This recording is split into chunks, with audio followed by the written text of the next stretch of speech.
Ooh, welcome everyone to another episode of Slasher Scotty. I am your host, Scotty McCoy, and boy, do I have a surprise for all of you. For the second time on my show, I have Greg Gilbert, and he is the host of Python's Paradise, and he is also, if I'm not, let me see if I get this right, the co-producer of 13 Fanboy, and is it associate producer of The Hearts of Darkness, The Making of the Final Friday? Got it That right? is correct. There you go. And this is a switcheroo from him because he usually does all the interviewing, and this time he is being interviewed. So, how you doing, Greg? Not too bad. Not too bad. Well, I'll have you on in the hot seat in January. Absolutely. Looking forward to what number is that? Number 6? Number 6. Number Crazy. 6. Mm-hmm. That's insane. And it's funny because I remember when you first reached out to me for my interview, I was not long after I published my first book, the Ultimate Friday the 13th Trivia book. And you ended up reaching out to me. And I remember I was driving home from work when I was working down by Philadelphia. And I end up getting a phone call, a text message from me on Messenger. And I'm like, oh my gosh, he wants to do an interview. And I didn't know anything about you at the time. And I'm just rushing my ass home as fast as I can. It was an hour drive at the time, and rushing my ass home just so I can answer you. And how many years has it been later? We've been friends ever since. Absolutely. That was 2017. Yeah. I've been doing the podcast since 2015. So you've been on every year since. So yeah. Absolutely, yeah. And like I said, I'll keep coming back. And it seems like January is my year to be on your show, and we're gonna make it year. You mean January? January is your month. I mean month, yes. Part of me that one. I have this thing, and it's not something that's systematic, but when I got all my interviews listed down on my computer by like I have everything listed, and I know when people have been on, and generally when and this is not the same for everybody. I mean, I've done 4 tributes to Zoe Tamerlis Lund of Miss 45 and with her widow, and they've been all four have been different months, Right. But it's not that I need to do it that way. It's just when I come across the names on the calendar, it's like, okay, I should reach out to this person, because otherwise if it goes past, then I could forget. So yeah, absolutely. And since I'm on usually in January of every year, I'm making it a mission to have you on every December. Okay, that works for me. Yeah, make it every December. I think that'll be great. We had you on December last year, have you on December this year, December 2nd now, and we'll have you on sometime in December next year. Yeah. There you go. Works for me. Right. So we know you have your own podcast, Python's Paradise. So can you tell the audience what is Python's Paradise about? Well, the name Python's Paradise, Python comes from the fact that I love snakes. I don't own one. I own a cat who's over there pretending to sleep so he can avoid coming on camera here. But I like snakes, and I just call myself Python. It's a good, really cool DJ date. And I actually call myself a Python hyena because I like the spotted hyena as well. Both are animals that generally get looked down on by society because society doesn't understand them. And since I know what it's like to be that odd guy out, I know what it's like to be looked down on, I kind of gravitated towards that. But I call myself Python. It's a pretty cool name. I kind of got the idea one night when I was watching American Graffiti, and that scene with Richard Dreyfuss when he stops in to the radio station because he wants desperately to connect with the woman in the white Cadillac, which of course is Suzanne Summers, and he stops in and where Wolfman Jack is. But the guy he sees, we know it's Wolfman Jack, but he doesn't know it because he's just a regular guy with or something gone wrong, where he's got this refrigerator full of popsicles that are melting. So he's just this guy trying to eat popsicles that are melting.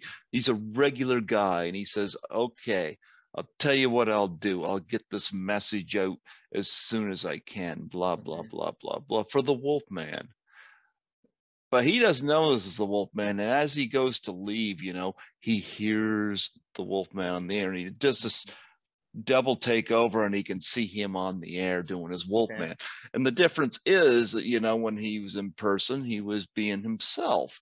Okay. When he was on the air, he's the Wolfman. There's something about that intrigued me, And so I thought, I'm going to be the Python. And Paradise, I got that idea from the Phantom of the Paradise, which I've done a few interviews from. Because I was like, when I do these interviews and whatnot, my show is my paradise. It's my chance to get kind of lost in what I'm doing, something I enjoy when I'm, not working, So, because unlike you, I don't smile at work, at my job. I love my job though, and now that I work from home because of the pandemic, which is looking like it's going to be a permanent work from home atmosphere now, I get to smile even more, this time in my underwear. Yes, I'm sure Tyler Ebert and Amanda Megan and Brett Harris, they'll love that. They want to see pictures, of course. Of course. and it's funny because I started doing interviews because of you. Like, I really thought it was amazing that, like, interviewing these celebrities. I thought it was like a dream come true type of thing. It sounded so much fun. Like, because before you, I never thought of doing it. And are you kidding me? Did I inspire that? You inspired that, yes. I had no idea. Yep. I had no idea until today, until you mentioned it. Yeah, you have. Well, there you go. Yep, it's funny because you interviewed me in 2017, and my first interview was it was with Victor Miller, because you reached out to Victor Miller on my behalf because he was on my Facebook, and I was like, I don't know if I should do it. I don't know what to say. I don't know what to do. So you're like, let me put a word in for you because you haven't had any interviews yet. And you put in a word for me to Victor Miller. And that's when I kind of got the, then you're like, you can message him. So I messaged him. We set something up. He was my first interview on Skype. And we did the interview. It was a horrible interview. It was a good interview, but it was horribly done because I didn't have really any good audio. I didn't have any good lighting. And even though it wasn't a video interview, I basically had my phone and held it up to my computer speaker. So it was, and my first couple of interviews are really bad because I didn't know it was going to really pan out and take me where I am now. But you are the one that inspired me to actually start interviewing people, and it started with Victor Miller, and then I had Stu Charno, and it went on from there. And yeah, it was really, it was amazing because, like, I remember I worked until 5 o'clock, got home by 6, eat dinner, have an interview by 7. Never had Stu Charno. I reached out to him. Well, this is the 40th anniversary of Friday the 13th Part 2. I haven't had anybody from Friday the 13th Part 2 on this year at all. Yeah. And I haven't really reached out to anybody because, like I said, I got another job. I work where I get paid, so I'm kind of limited in what I can do. But Victor Miller I've had on 3 times, and he's a terrific guy. He really is. Yeah, absolutely. Yeah, and it's funny because, like, people think like, oh, that's fun, and they probably make a lot of money interviewing all these celebrities and that, but we don't make anything. We don't make anything from really doing this. Like, this is something we do as a hobby. It might be a part-time job because, we got to still do it. Just because the job doesn't mean it's not a hobby. It doesn't mean it's fun, that we don't enjoy doing it. But we don't get paid. It's like a part-time job that we don't get paid to do. Because we really enjoy interviewing the celebrities and our other guests that aren't really celebrities per se, but are in, say, indie horror or are self-published indie authors and all that stuff. And you introduced me to plenty of people, and people that a lot of people wouldn't even know. Charles Rosenay, great guy. Bobby Heckman, Mike Guttridge, amazing people that have their own connections and that have their own stories to tell. And I love that you reach out to them type of people where they're not below us, they are us. You know something, Adam Marcus said this too, and so did Troy Elke. They said they like the fact that I will interview people that are beneath the surface. I know what it's like to be beneath the surface. I was not very well educated. I had a learning disability growing up. I was bullied a lot growing up. I know what it's like to be left out. I know what it's like to be the last guy to get picked for a team. And even though I'm the last one, nobody wants me on their team. Yeah.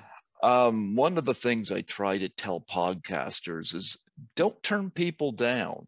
Now, I do have limits on me. I'm not going to interview Joe the plumber down the street, it's not pop culture related, Right. But I don't want to mention names, but I know there's podcasters out there that will only interview the stars, and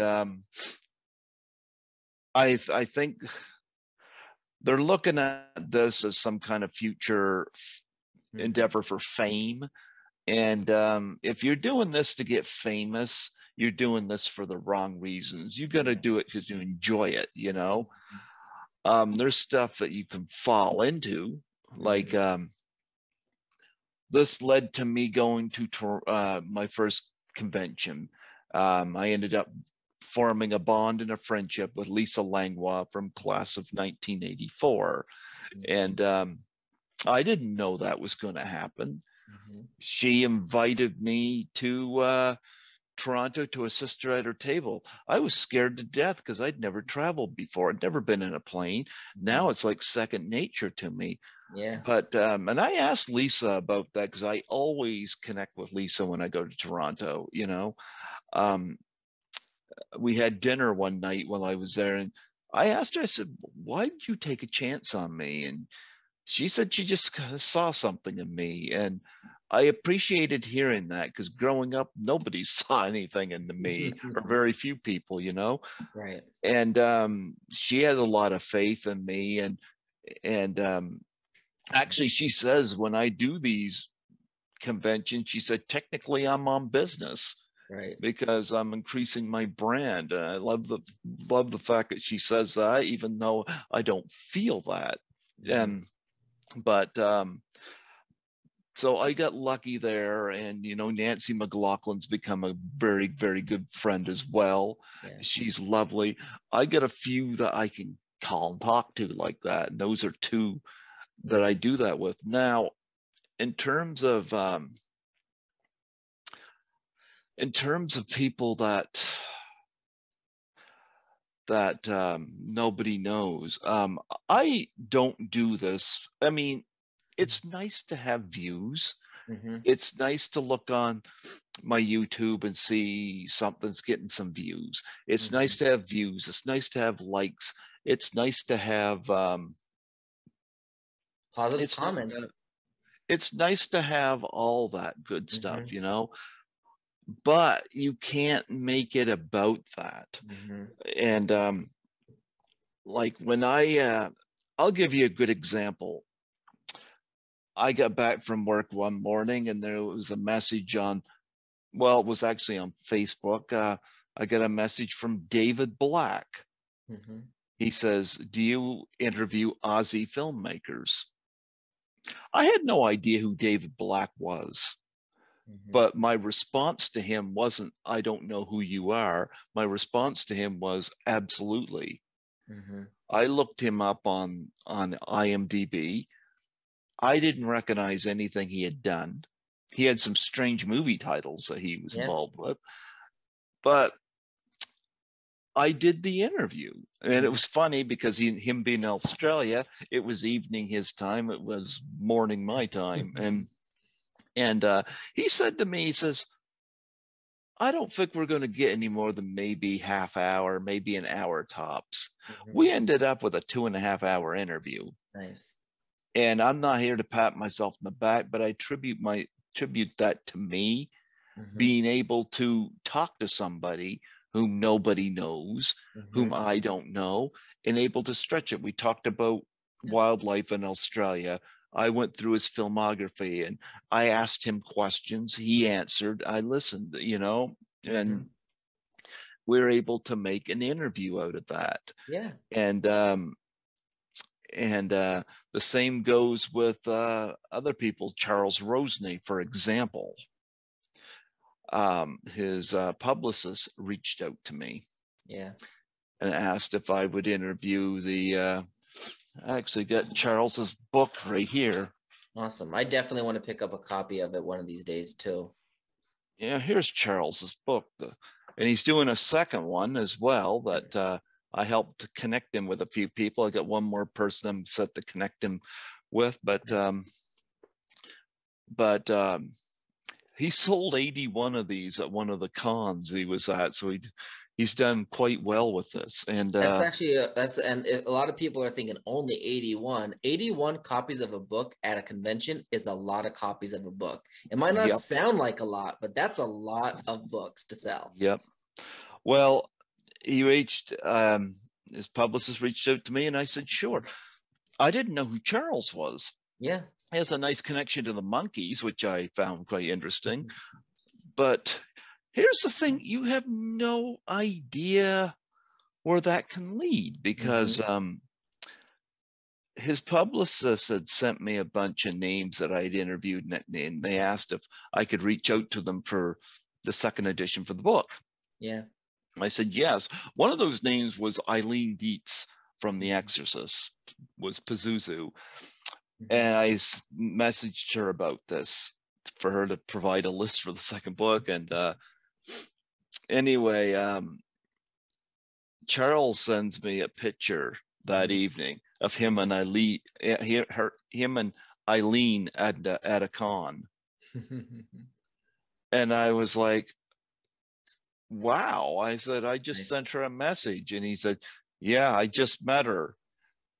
Anyway, I called him, and he said to me, he was actually at the con at the time, so he couldn't talk long, but he said to me, he says, oh yeah, he says that Eileen came over, and I said to her, we have a mutual friend in common, a podcaster in Canada, and this I love. Apparently she said my name, which was pretty cool. Yeah. And he said yes, and she goes, he just messaged me about something about a list for a book, and Charles said, yep, that would be me. She did a list for him right there, apparently, and my name kind of surfaced around that con, because I mean Bobby Heckman was there with Jill Whitlow, and he went over and met him and got a book himself. So you never know what interviewing one of these lesser known names will do. You show them kindness and they can certainly open up doors for you. Mike Guttridge led to Tracy Savage. I'm having Tracy Savage on again this fall. You know, Tracy's the reason I got involved with 13 Fanboy. Yeah. But here's the thing with Mike Guttridge, I didn't know who he was. The Bone Garden, I didn't even know existed. One night, I was on one of my Friday the 13th binges, and I don't even know what the circumstances was, but I typed in Tracy Savage's name, and something to do with the Bone Garden came up. And there was pictures, and it said Tracy Savage, Paul Kratka, Ron Milkey, and I'm sitting here thinking, is this fan fiction? like I didn't know, and I was seeing some pictures, and I was like, "Is this a real movie?" Anyway, eventually I reached out to Mike, and I didn't reach out to Mike so much to get Tracy Savage on my show as I was curious as to what this was all about.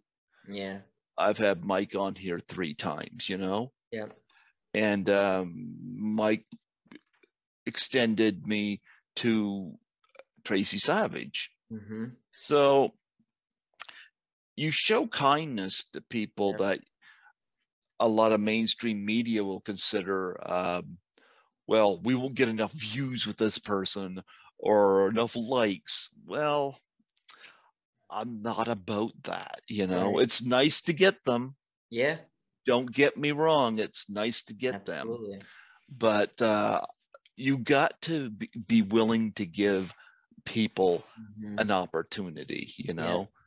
A couple of my interviews, like the bigger names, they have a couple thousand likes, and some of the smaller names they only have, you know, a couple, like a dozen or so. But the ones that have a dozen, the smaller names, they tend to be my good interviews. Like these tend to really be fascinating interviews. I interviewed Brian Lyons Burke yesterday from the indie film Smack, and I was talking to you about that on the phone last night. Did he And give you a smack?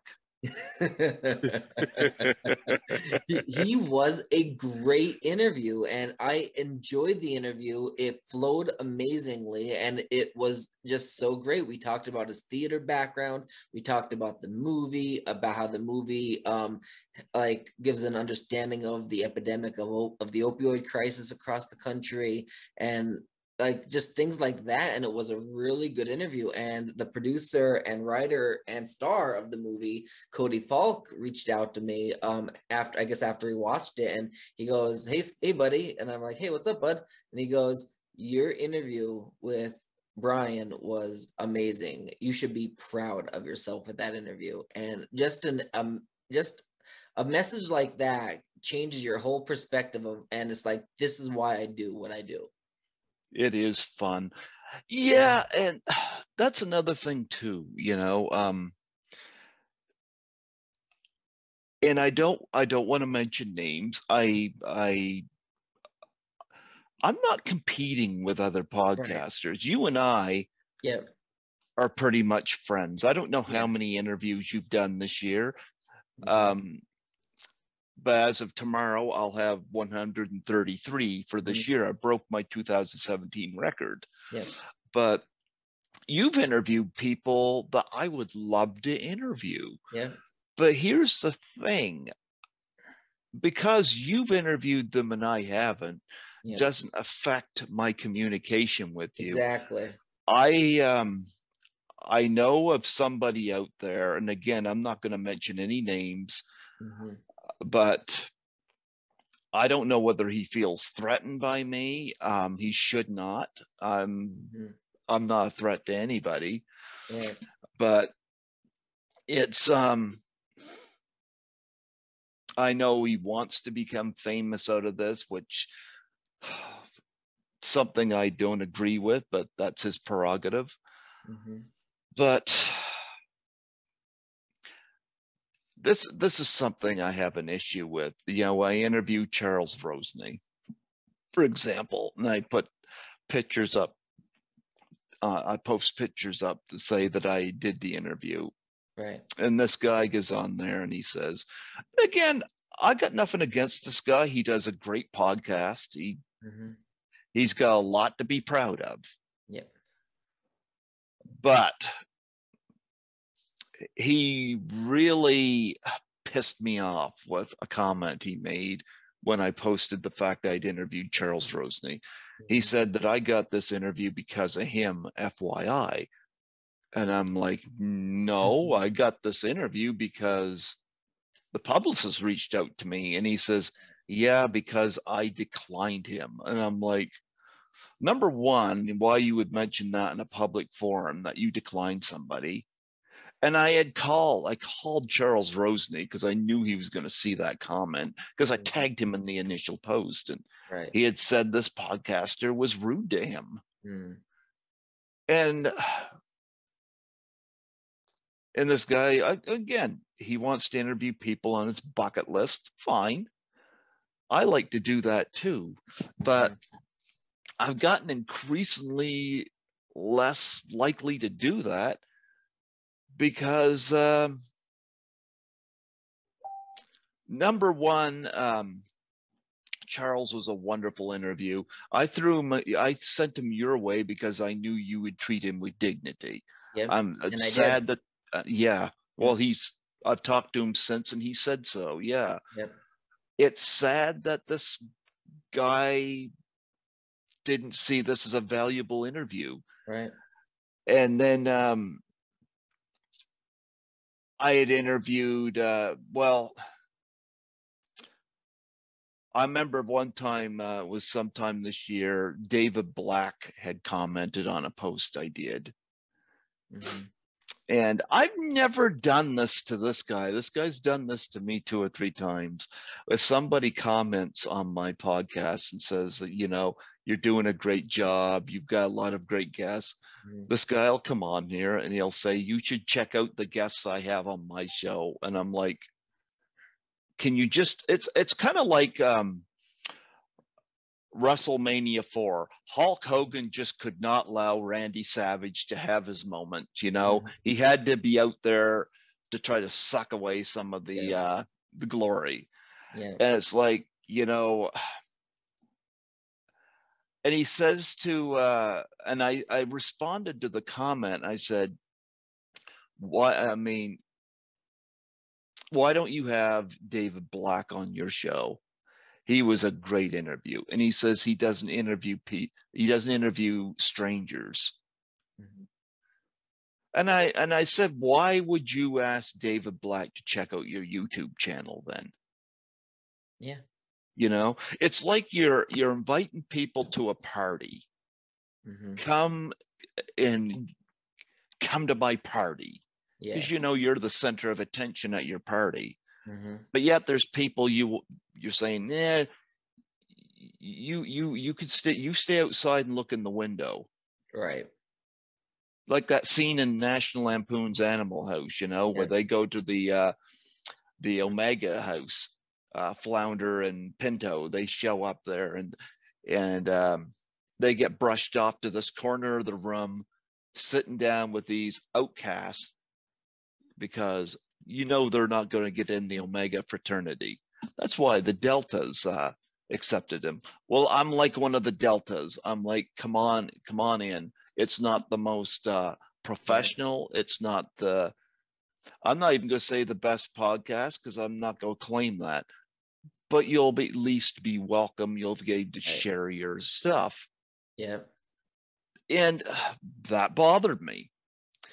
And then something else came up again just recently, you know, where I had interviewed Dee Wallace and I'd interviewed Debbie Sue Voorhees recently. Now, let me backtrack a little bit. Again, it's great that you and I can have communication. There's not a competition between us. Right. I don't want competition with anybody. And the reason I'm not saying who this guy is because I'm not out to cost him his subscribers. Right. You know, I want him to succeed, but I would like for him to learn. And one of those ways to learn is to improve your craft. Yeah. Is look for the fact that I can get a 2.5 hour interview out of David Black without knowing anything about him says a lot about me as an interviewer, you know? It does. Yeah. Yeah. And but nonetheless, he did a post, and I forget what it was spurned off of, but I caught a post he did on my feed. And he didn't mention me by name, but I know I was the one he was talking about, where he referred to me as a competitor. That pissed me off. Yeah. I'm not competing with anybody. All right. You and I certainly aren't competing. Yeah. You're not competing with anybody. Exactly. But this guy called me a competitor, like I'm actively trying to one-up him. when I think it's vice versa. Yeah. Anyway, because I know he had said to me before, he still can't figure out how I got Tony Basil on the show. Right. I think down deep he knows how I got Tony Basil, and he knows why he didn't. You know, it's not that I'm magic. Yep. He knows how I got her. But nonetheless, when he called me a competitor, again, he didn't mention me by name. That pissed me off. Because, you know, you're going to get people on that feed that are going to be calling me any other name without even knowing who I am or what my story is. So I went on Debbie Sue Voorhees' share Facebook page group, and I said, anybody from 13 Fanboy behind the scenes that wants to do an interview, who wants to tell their story, reach out to me. And immediately Jason Bradford tags some names to me. I got 8 interviews out of that. 8 interviews out of that. These are people this guy's not going to reach out to. So much for me being a competitor. And I know people will think, oh, you're not going to get a lot of views on them. You'll be surprised, because my Kerry Yates interview has actually got quite a number of views. Nice. A lot of it's about when the guests share the interview out. But nonetheless, I got about another 8 interviews out of that. Nice. And I had a lot of fun doing those interviews. So to stretch this a little further, I put a post on where I had interviewed Dee Wallace for the second time. I was happy to have her on again this year. I'd met her at Horrorama 2018. And I had Debbie Sue Voorhees on for her 5th time. And I posted something about that. And this guy puts on, I had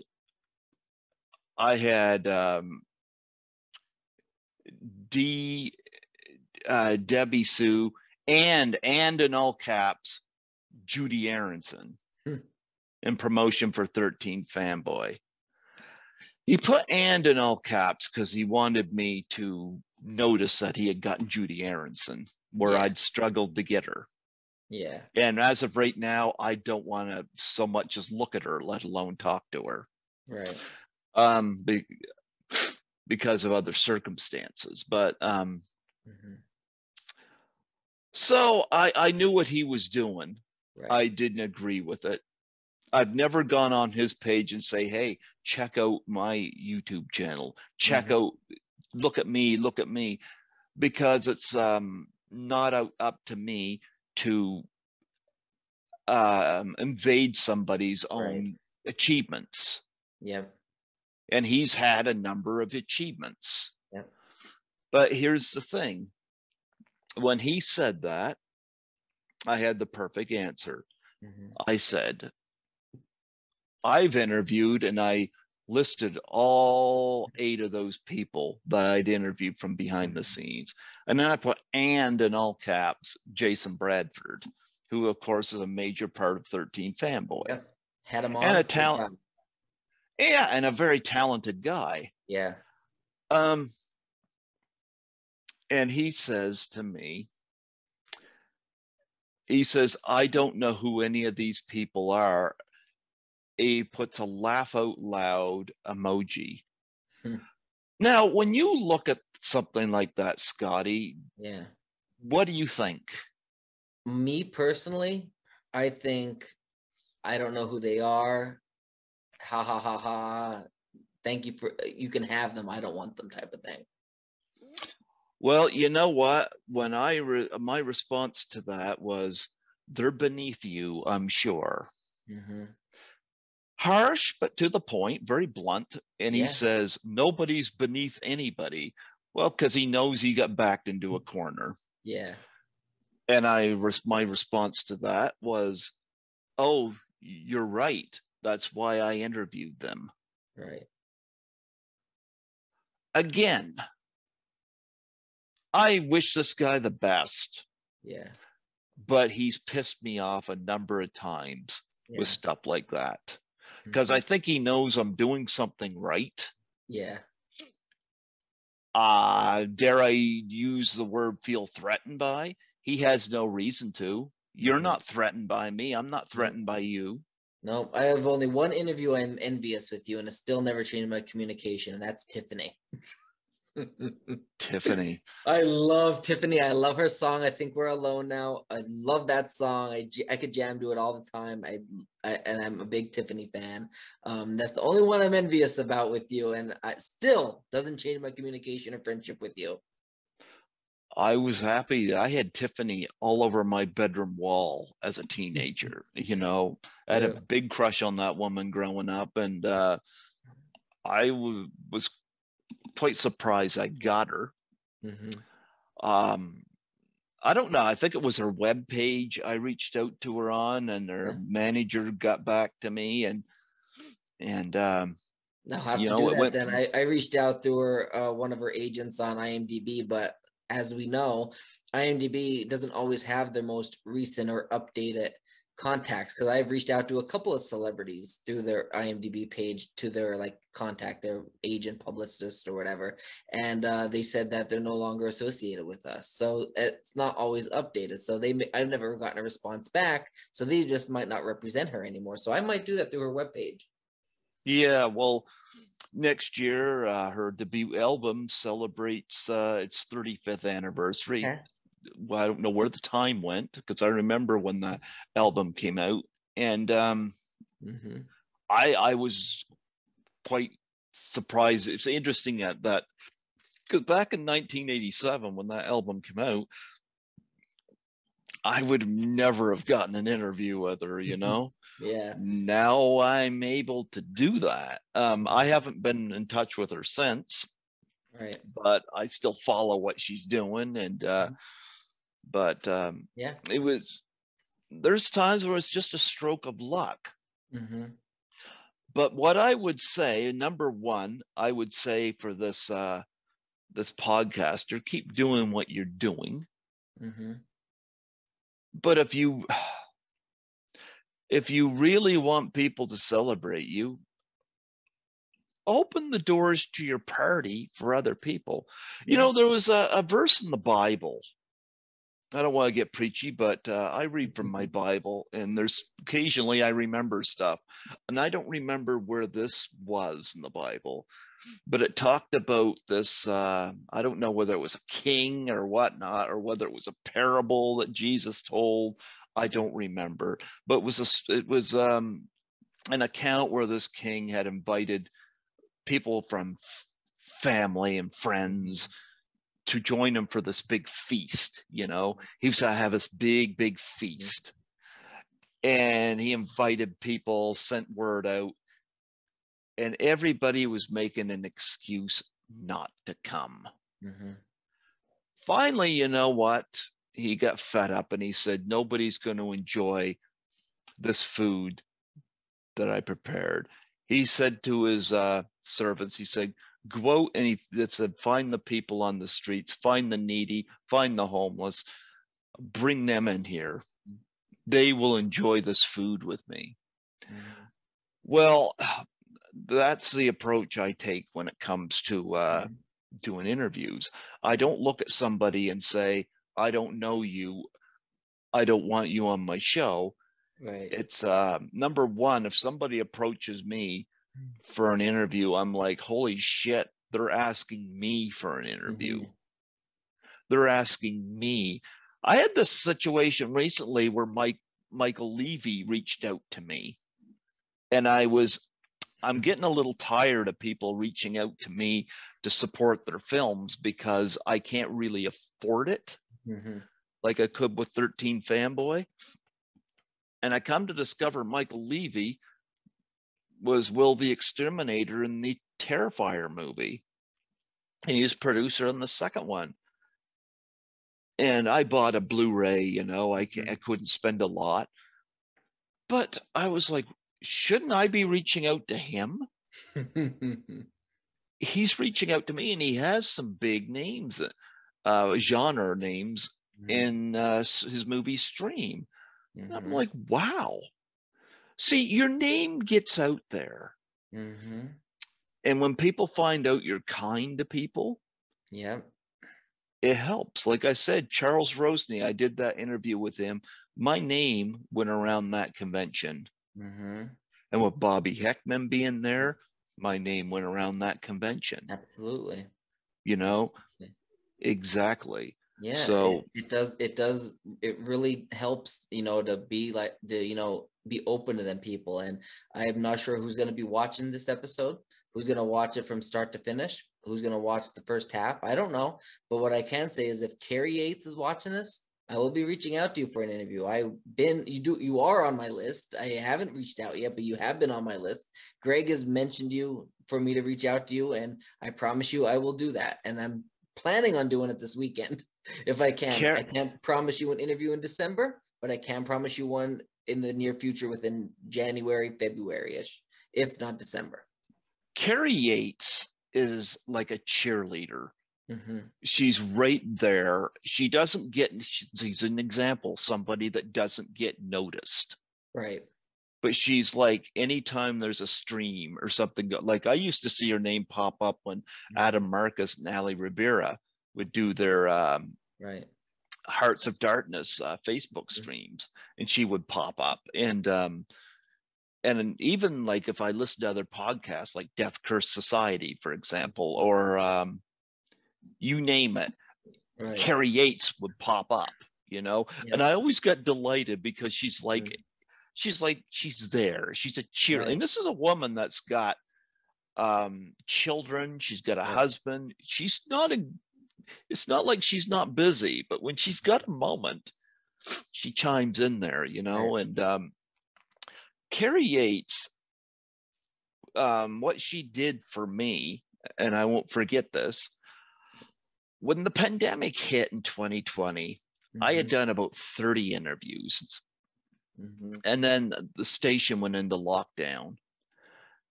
I panicked because I had about 30 people waiting to come on my show, and I had no way to do my show.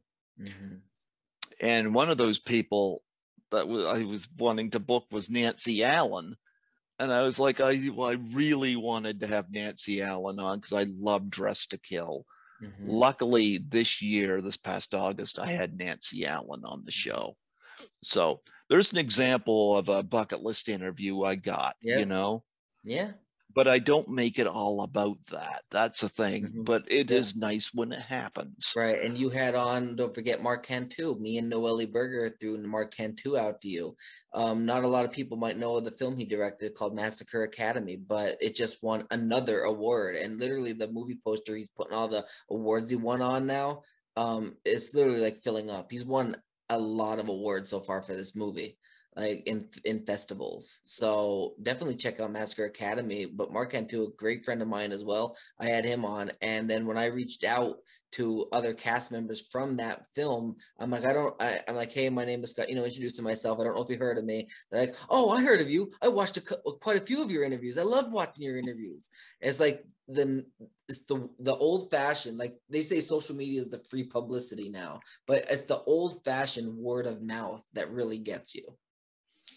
Well, I have Mark Cantu on. I'm not involved with Massacre Academy, but I reached out. I remember it's funny because I had him on. He was a great guy to talk to. He mentioned a scene from the movie that involved a musician, Race of Grimace. And I laughed when he described it.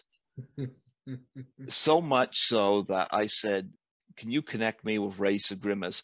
I didn't know Race of Grimace from Adam, but I had to interview the guy based on a scene that Mark Cantu described. And I had Race of Grimace on, and we talked about it, and again, it was just something I had to interview this guy, and it was a very short interview, but it was delightful. But nonetheless, going back to Carrie Yates, what had happened with her, I went the rest of 2020, no interviews. I still working. I work as a cleaner, not a glamorous job, but it pays the bills. Yeah.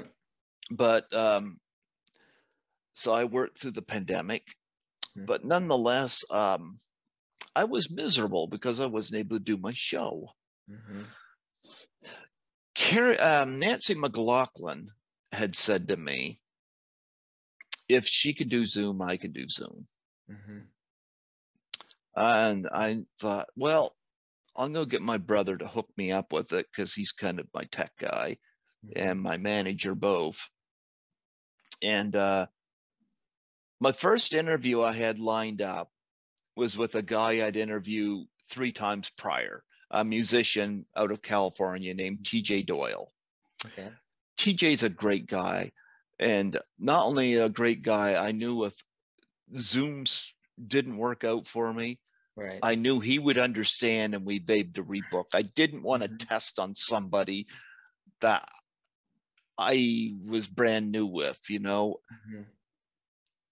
And I thought I was ready for TJ. Yep. I know magician Ryan Brown, who I met through Horrorama, he come on, was helping me get set up with Zoom, and it wasn't working for me. And that's no fault on Ryan. It's just it wasn't communicating well with me on that. It wasn't sinking in for me. Then Carrie Yates come on here because she read a post I put about doing my first Zoom interview with TJ Doyle. And she come on, she's in the UK. And she says, you want me to help you break in Zoom? I thought, how cool of it for her to offer. Plus, she's involved with 13 Fanboy. So I was like, okay. So it was a struggle. It wasn't easy. But we got she got me connected. And I said to her, I said, you want to be my first interview? After all, you're involved with 13 Fanboy. You want to be my first Zoom interview? And of course, that was January 4th this year. And she said, yeah, absolutely. So I had, of course, my lighting was bad, but nonetheless, it didn't matter. You could hear us. Right. I had Carrie Yates on. I had TJ Doyle on. I had Ryan Brown on. I tried to improve my lighting because when I had Sean Clark on, Sean Clark said it could be a little more festive. I'm in between places here. I didn't expect to be here this long, but I'm here. And because with the pandemic and the condition of my folks, my brother hasn't really been able to do anything with the housing thing because that's a plan where I'll go and move into a place where he and his wife are upstairs, and me and Skittles, who's over there dreaming about not paying rent and working. We live downstairs. We get the solar panels and all that stuff to help us out. But that hasn't happened yet, and so I'm still here. But I remember Sean Clark mentioned about lighting, so I'm working on that slowly. At least you can see me. Not exactly festive behind me, but who cares, you know? Yeah. Who cares, you know? It's a lot better than when you interviewed me this past last January of 2021, because your lighting was still, you know, very dim, but what y'all have now is a lot better too. A lot better than it was.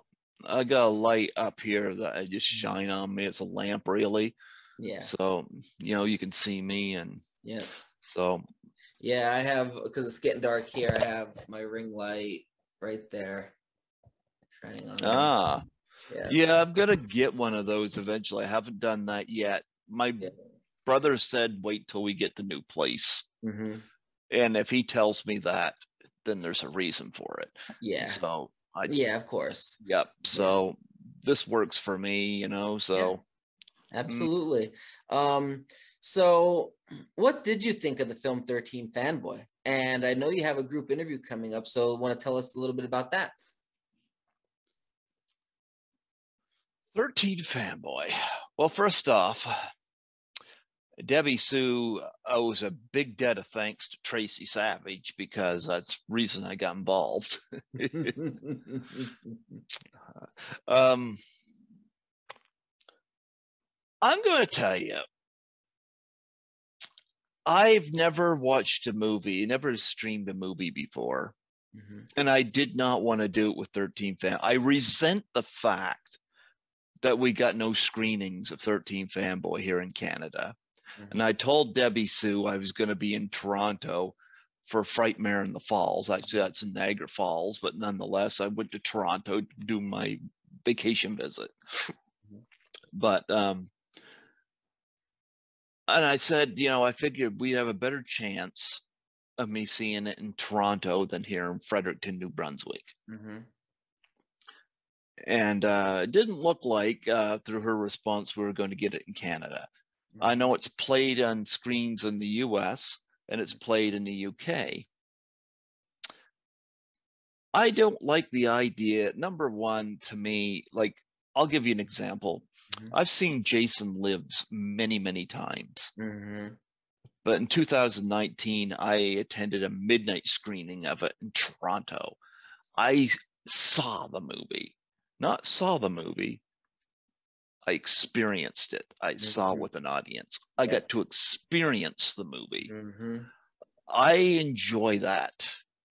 I love going to the theater and sitting with an audience and experience them, especially when it's a movie that's been out for a while. And Toronto has a lot of those experiences. I attended a double screening of White and Black Christmas there in 2019, and White Christmas had its attendance, but Black Christmas was packed. I'm talking about the 1974 Black Christmas, not the shit that came after it. But the original, and it was like, wow, it's it was packed. And that was one I called Lisa Langlois to see if she wanted to join me, and she did, because she knew some of the people. Of course, that being a Canadian film, she knew some of the people in it, so she joined me for that. But nonetheless, I didn't get to have that with 13 Fanboy. And I resent that. And my plan was not to watch it. I was not planning to watch it. Here's what changed my mind about it. When I'm at work doing a cleaning job, I work the back shift. So I like to stick my earphones in and listen to podcasts, not music. I like to listen to podcasts while I'm working. I listen to Dave McCrae out of Toronto a lot. I listen to Death Curse Society, the Slaughtered Lamb podcast, you know. Occasionally I'll listen to my own, or I'll listen to your podcast. I've listened to Tommy Kovacs on occasion as well. I've listened to who else? There's a number of them, you know, or I'll just spend the whole evening listening to Howard Stern prank calls. But I like listening to stuff like that. And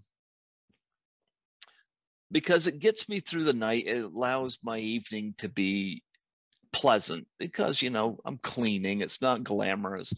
So it's nice to have something going through my ears I can listen to. It's pleasant, you know. Or I'll listen to Jim Cornette rant about Vince Russo for an hour. That's always fun, you know.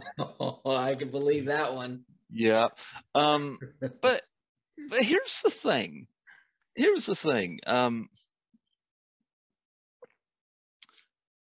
13 when Halloween Kills came out, and this is where I have a problem with people in views, likes, and hits on YouTube. Halloween Kills, of course, came out. I forget when it came out. It was in October. I think October 15th or something like that. Something like that, yeah.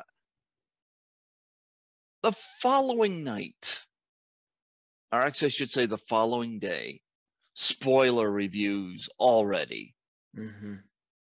It's like these assholes just couldn't wait. Mm-hmm. You know, and they do it all for likes, all Yeah. for hits, all for views. Mm-hmm.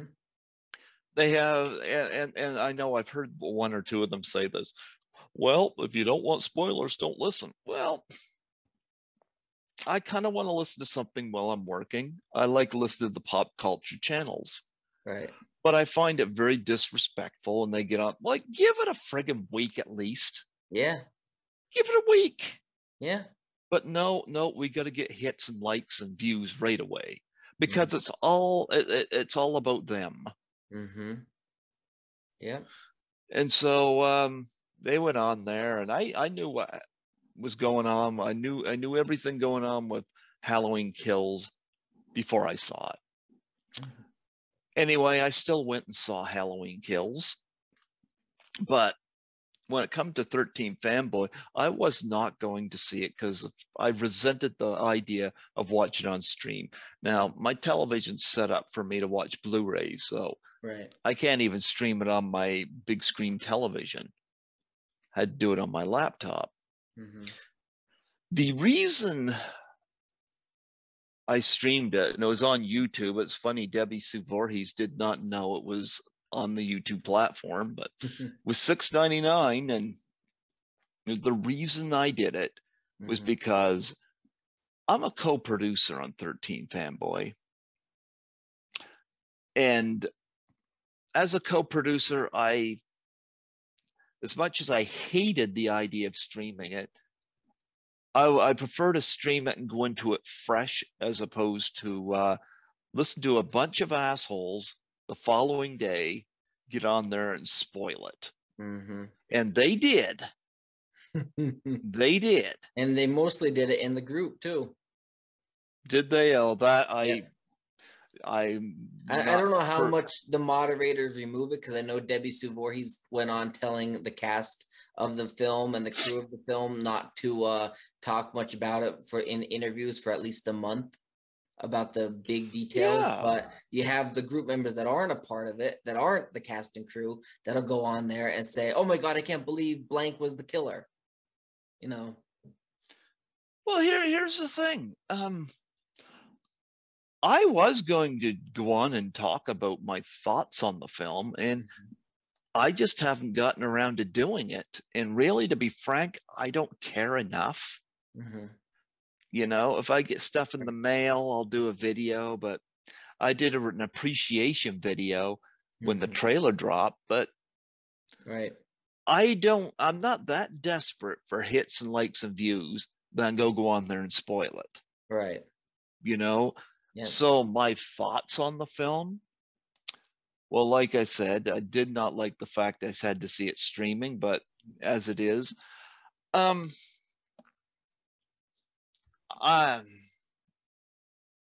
gotta say I enjoyed it. Mm-hmm. There's an opening scene kill that I really enjoyed, and it wasn't with the star; it was this person before the star. I thought that was well done. I'm trying to get that person on the show. Christopher Norris, love Christopher Norris. I've had him on here a couple times. And we connected because of 13 Fanboy, and I think he's an executive producer on the film, if I remember correctly. Yeah. It's funny because Debbie Sue did not know this. I did. He doubled for Harrison Ford in Indiana Jones and the Kingdom of the Crystal Skull. When I found that out, I just see Christopher Norris as a badass, you know. I think he's a cool guy. He doesn't see himself as a cool guy, but I do.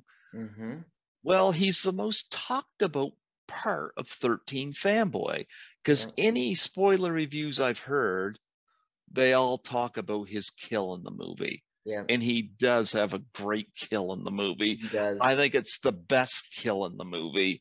And it was great. It was great seeing him in this. And by the way, doing those interviews with those 8 behind the scenes people made watching the stream more fun, because a lot of them cameoed in the movie. Yep. And I knew who they were, and it made the watching it more fun. Yeah. You know, That's how it was for me. Like when I seen your picture in the movie, and when I seen your name come up in the opening credits, I'm like, Greg Gilbert. And when I see Noelle Berger, I'm like, Noelle Berger and DJ Patton and Christopher Norris and, you know, Jason Bradford. Like, you just seeing all these names, people in the indie community that you became friends with over the course. Like Christopher Norris, I had plans on having him on my show for a while. We were in talks for a while, but I did not want to interview him until after the movie came out, specifically because of his death. And I wanted to actually talk about it. I'll have him back on next year and we'll talk about that. But anyway, I loved it. Well, they had my name and the opening credits listed with, they had the co-producers split up, but they had mine and 2 other people on the screen at one time. And the music shifted tone at that moment. And I was like, oh man, this is a nice introduction. And my name is at the end of the movie as well. Now, my picture being in the film, that was cool to see. Yeah. And Riley C. Morris had told me that my picture was going to be covered in mix. He said to me, he says, I recognize you. Your picture's definitely in the movie. A bit bloody, but it's there. When I found that out, I was like, are you kidding me? I was like, wow, my picture's not just there. It's really there, you know. It's like your money that you donated to get this movie made for that perk really was considered, and it really was worth the money that you put into it, because it wasn't just like a picture on the refrigerator or whatever. It was literally there, bloody close up on it. Yep. Yep. So I really liked that. Yeah, it was cool to see my profile picture. That picture too, profile picture. That was a picture that Lisa Langwa took of me in Toronto when I first went.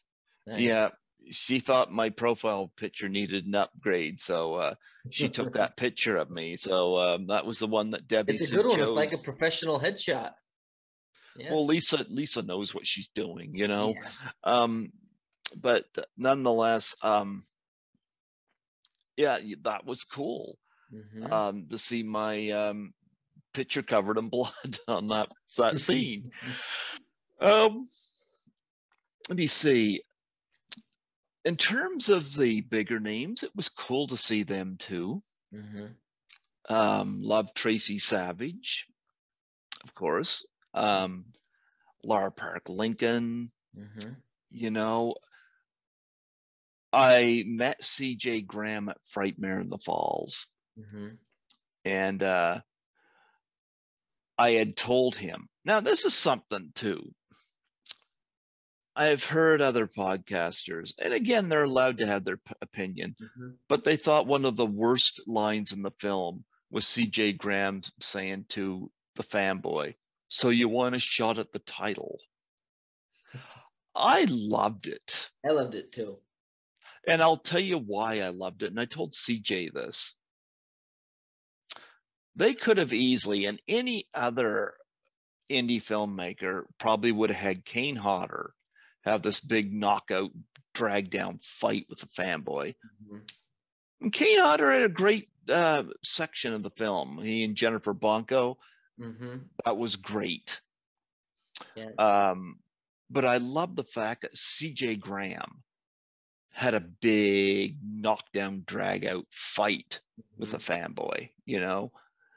And I told CJ that, and CJ had not seen the film when I had met him either. But nonetheless, I enjoyed stuff like that in the film. Yeah. The music was great. Mm-hmm. Although I wish Blood Opera had have gotten their song in the film, you know, because I wrote a song called Fanboy for the movie, Mm-hmm. and it didn't get chosen. Yeah. Although Sean Clark loves the song. Sean Clark loved the song. Mm-hmm. But nonetheless, the music was great in the film. They had a song by First Jason in there that Christopher Norris was listening to when he wasn't paying attention to. Things got lost in the First Jason Victim song. You get a song by Sloth, Tom McLaughlin's band in there as well, and I really was impressed with Haley Greenbauer and how she held her own on screen with Dee Wallace. Yeah. Yeah, she was wonderful. One of the performances that surprised me the most was Ron Sloan. Yeah. I'm so used to seeing him as Junior Hubbard. To see him do a complete 180. Mm-hmm. And I'm like, Debbie Sue obviously saw something, because I would have never have thought to cast him in this role. Yeah. But one of the things I love with actors is when you get to see them play against type. Right. I am listening. I have to get something up to show everybody. This is from, let me get it up. This is from last year. My birthday is on Monday, December 6th. And this is from December 6th, 2020. Happy birthday, Scotty! Ron Sloan wishing me happy birthday in the voice of Junior. As a surprise for me, and I loved it. I love Ron Sloan. He's a very considerate guy. Yes. I don't want to get off track, but I've been championing the Doubtfire Face Challenge for suicide and depression awareness. You know, and I know you did the challenge a couple of times and you threw it out to people in the industry. There were people on the set of 13 Fanboy that did this. You know, Jason Bradford did it a couple times. Dave Miller did it. Noelle Berger did it. Troy Elke did it. But the only notable star as of right now that has done it is Ron Sloan. And I thought it was so courteous that he did it. As a co-producer on 13 Fanboy, I'm like, that's a lot of money put into this. I'm saddened that more of the bigger names from that movie did not do this. Because it's like you said, it costs less than $5 for a paper plate and whipped cream to take a pie in the face. Each time it cost me about $2 and some change. For the pie crust itself is about maybe $1.50, $2, and then the whipped cream I get is usually on sale at our local supermarket, and I usually get that when it's like $1. There you go. I feel like it makes me feel like my contribution didn't matter. That's what it makes it feel like. Yeah. You know, because money doesn't come easy for me. And it's like, people don't want to, I mean, I've done it twice, but people don't want to see me. The ones that get the hits are the ones that are done by mainstream people. Right. And that was what I'm trying to do. And I feel that went over so many people's heads. I have a lot of resentment to Judy Aronson right now, who, after Ron Sloan did it, she had posted a cameo where she stated she didn't know she was nominated, and she's promised, according to that cameo, I'm sure you've seen it, where she said she would do it but she couldn't do it then because of the pandemic. Okay, grant it. Yeah. Then I get this message from her this year with some bullshit where she says, this doesn't feel right for me. I'm going to turn this down, or blah, blah, blah. Please withdraw your request. I took that as a slap in the face. This is a woman that probably got paid well for her time on 13 Fanboy with, among other people, money I contributed. and she didn't appreciate it. Mm-hmm. And now there's ways I can answer that, which is I don't have to support her at a con. And now I just at Frightmare at the Falls, I went to everybody there, all the guests. Mm-hmm. When somebody crosses me, do you think I'm going to support them? Mm-mm. Yep. And Judy Aronson has left me a lot of mixed signals. Mm-hmm. She's retracted some comments about her situation on the final chapter, which I'm sorry, it goes contrary to things that Ted White says, and it goes contrary to stuff that was said on Crystal Lake Memories. Mm-hmm. So I feel sad because she's got a fan base, and it's like, especially with online bullying, depression is not taken seriously. Mm-hmm. And she just didn't give a shit. And she could say what she wants to. There was nothing in it for her. That's how I see it. Yeah. And I took it as a slap in the face. And like I said, I don't have to support her at a con. Mm-hmm. I don't even know what is going on with her, because I'm going to get into this in detail. Okay. If you listen to my 2016 interview with Ted White, Mm-hmm. he wants to hook me up with Judy Aronson and Kane Hodder. Mm-hmm. So he wants to give me their numbers. And of course, you hear me say in the interview, let's wait till we're off air. Because, of course, he got lost in the moment and was forgetting that I was recording and stuff. But after we're off air, he gave me Judy's number and Kane Hodder's number. Mm-hmm. I did not call them at first. Of course, Ted said, give them a call. She'd be glad to do it. And I don't think Ted was lying at all. I think Ted was 100% right. Mm-hmm. It's just, I don't think Judy Aronson's,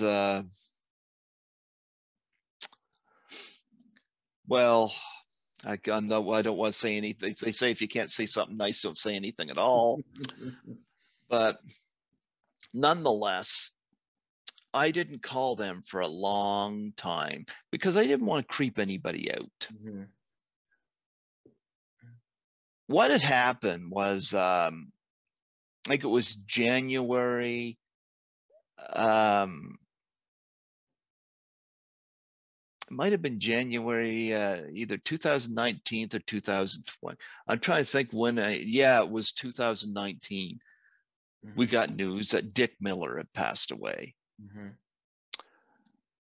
I had interviewed Dick Miller 5 months before he passed away. Mm-hmm.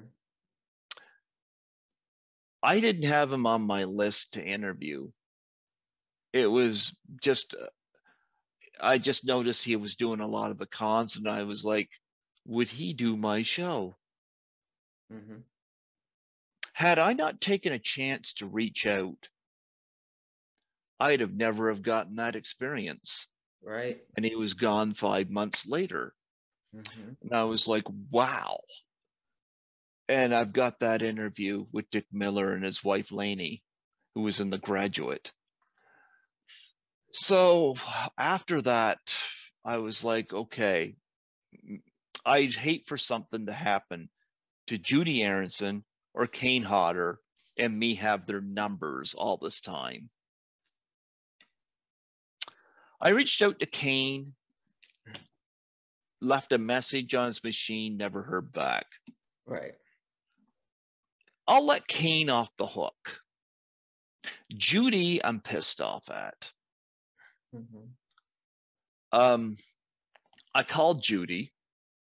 Somebody answered the phone saying I had a wrong number. Okay, fair enough. I contacted Ted White, and he verified that this was her number. Right. And I said, do you think maybe she might have been maybe uncomfortable or something? He said, she would never do that. She'd be happy to do your show. Okay. I let go. Maybe I dialed wrong, but I left it for a while. And I had sent Judy Aronson on Facebook the interview with Ted White. And I even mentioned in comment where he had mentioned her and given me her number. Now, again, he doesn't give her number out on the air. She's protected. So is Kane. But it's clear that he and I had a good connection, and we still do. Anyway, so I let it be. She read the message, never got back to me because Judy. So sometime later, I contacted her again. I was actually at work when I contacted. I was on break. Somebody answered the phone, same number, claiming to be her cousin, saying they'll give her the message, blah, blah, she's not here anymore, blah, blah, blah. And I'm like, that sounded a little strange to me, but nonetheless, okay. Did it sound like Judy's voice? I don't remember now. Could have been. Could have been. I wouldn't be surprised now that she'd be that conniving. But nonetheless, I know that was the last time I called her. And then I had Debbie Sue on the show, and I mentioned it to her. Debbie Sue tells me to lose the numbers.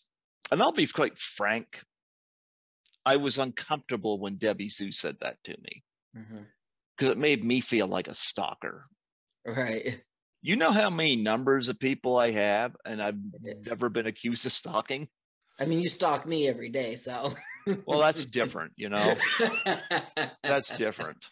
I stalk Troy Elke too, but that's different.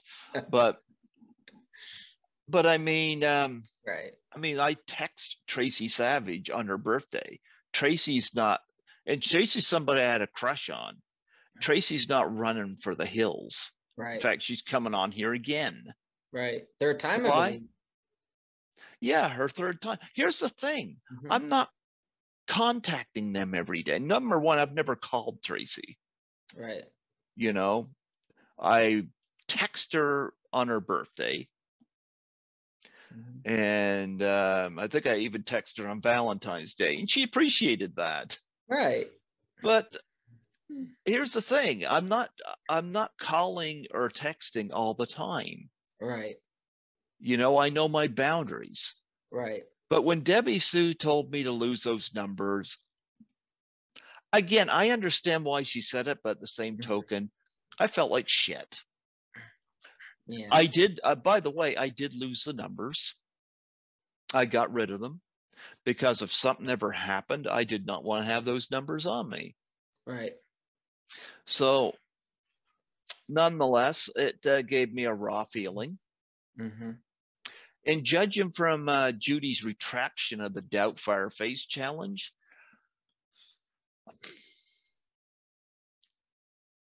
I feel even less comfortable about her. Yeah. Now, like I said, Ted White, I've got a couple of autographed pictures of him right now. And I even reached out to him this year and I ordered something else off his page. And I got a signed hockey mask. Ted White's gotten support from me. Right. Judy's not going to get that. Why? Because she was basically a little snot. I'm going to let Greg take the floor about the Doubtfire Challenge. We were talking before we started recording, and Greg mentioned about the Doubtfire Face Challenge that he wanted to talk about a little bit more about that quick. So go ahead, Greg.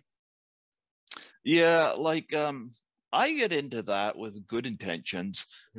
Like I said, when everybody was doing the ice bucket challenge for ALS, my dad currently has ALS. And he's had it for 7 years. So he's had it beyond what the expectations are. But I think I was totally naive to think people gave a shit because people, that was a phenomenon, the ice bucket challenge. And And I never thought about the whole trending thing. I just saw, Right. wow, people are coming together for a greater cause, for a Right. greater And good. it was a big thing because big celebrities like Stephanie McMahon, Vince McMahon, Donald Trump, people like these big people that you don't see doing these type of charities before, actually coming together and doing them. Yep. So the Doubtfire Challenge was not something I started, but something I took and ran with. Number one, I grew up with that kind of humor. Number two, if there's anything that's not taken very seriously today, it's depression. Yeah. And I've dealt with it a few times in my life. And suicide, of course, is a big thing.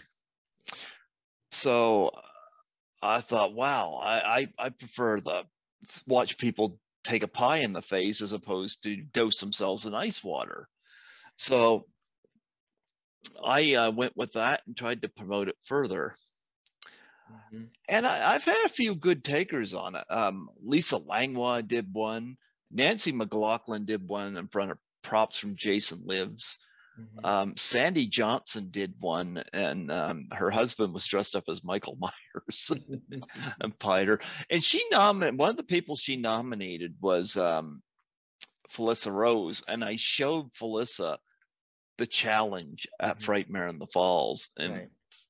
Felissa said not only is she going to do it, but she's going to do it with her nominees, and she nominated Dave Sheridan, Alex Vincent, and Christina Lee. So she knew what to do with this. And yeah, I've had a few people in wrestling do it. Tori Wilson did it. James Ellsworth did it. Teal Piper did it. You know, I wish there was a little more activity out of 13 Fanboy. Yeah. With regards to this, it kind of makes me feel like my contribution didn't matter. Right. You know, and nobody has said that to me. It's just how I feel. I'm grateful Ron Sloan did it, you know? Because he, believe it or not, like he might not be an A-list celebrity, but he is a big name, especially in Friday the 13th. When you think of Friday the 13th, you ask who is your most memorable character. A lot of people say Junior and Ethel. Yeah. So when Judy Aronson said she would do it, and then the following year tells me to withdraw my request. Right. I'm sorry, but number one, if somebody doesn't want to do it, say no. Right. I've Then had there's no hard feelings. There's no ill will because you were honest. You were upfront about it. and she was not. Right. And my big issue, I've had a few people, like when Sandy Johnson did it, I donated to a charity that of her choice, that Tunnels for Towers for first responders at 9/11. Right. When Lisa Langlois did it, I donated to the Single Moms Planet, her charity of choice. When Nancy McLaughlin did it, I donated to a homeless shelter of her choice. Yeah. I'm happy to do that. It's my way of showing appreciation. Right. And I'm gonna go out there and say that you even show your appreciation to your not so famous guests, including myself. My dad passed away. He'd been battling brain cancer for 5 years, and every year for my birthday, even after he's now passed, I do a birthday fundraiser on Facebook for brain cancer awareness for the glioblastoma foundation. And you always donate to my cause because we became friends, and I on your show, and I showed appreciation for doing the Doubtfire Challenge, and not once but twice. And the first time, my dad pied me in the face. Yeah, but here's the thing. Yeah, Judy Aronson couldn't take a moment, and a lot of this is just people too fucking lazy to do it.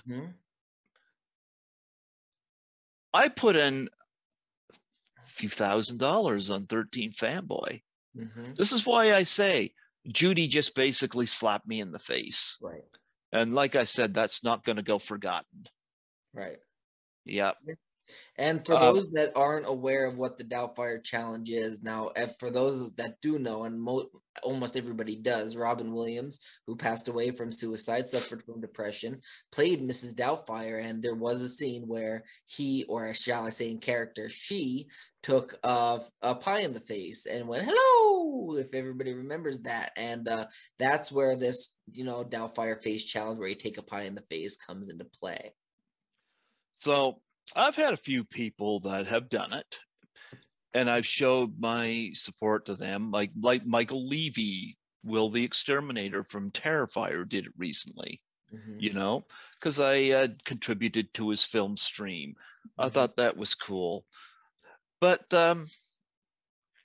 I don't know. I was hoping more people from 13 Fanboy would have taken it and gone with it.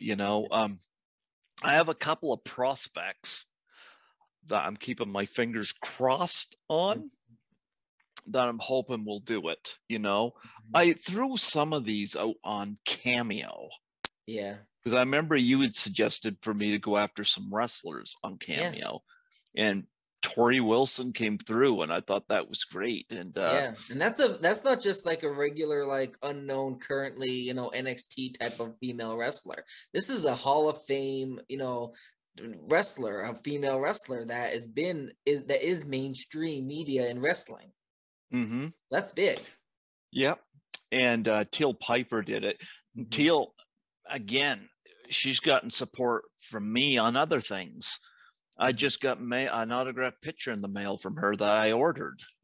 She was doing a thing on Facebook. I ordered one. Of course, I'm going to show support. Right. You see, Judy's going to get none of that support. And I hate to sit here and shit on her because she was involved in one of my favorite Friday the 13th movies. But she left a sour taste in my mouth. Yeah. Now, you wouldn't be feeling this way if she initially, when you first reached out to her and she said, hi, Greg, I'm sorry, I won't be able to do it.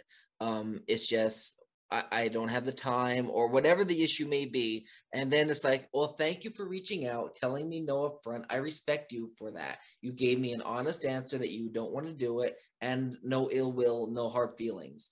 But the fact that she initially said she will do it, and then you reached out again, and she's like, I don't want to do it. And it's not that I don't want to do it that really hurt you. It's the fact that she said she even doesn't believe in this, or it's not who she is, or however she worded that. And that really is an ignorant way to answer something. And I respect her as an actress and being a part of an alumni of Friday the 13th. But when you say the way she worded it, and I saw the message, and it really was kind of like it rubs you the wrong way type of message.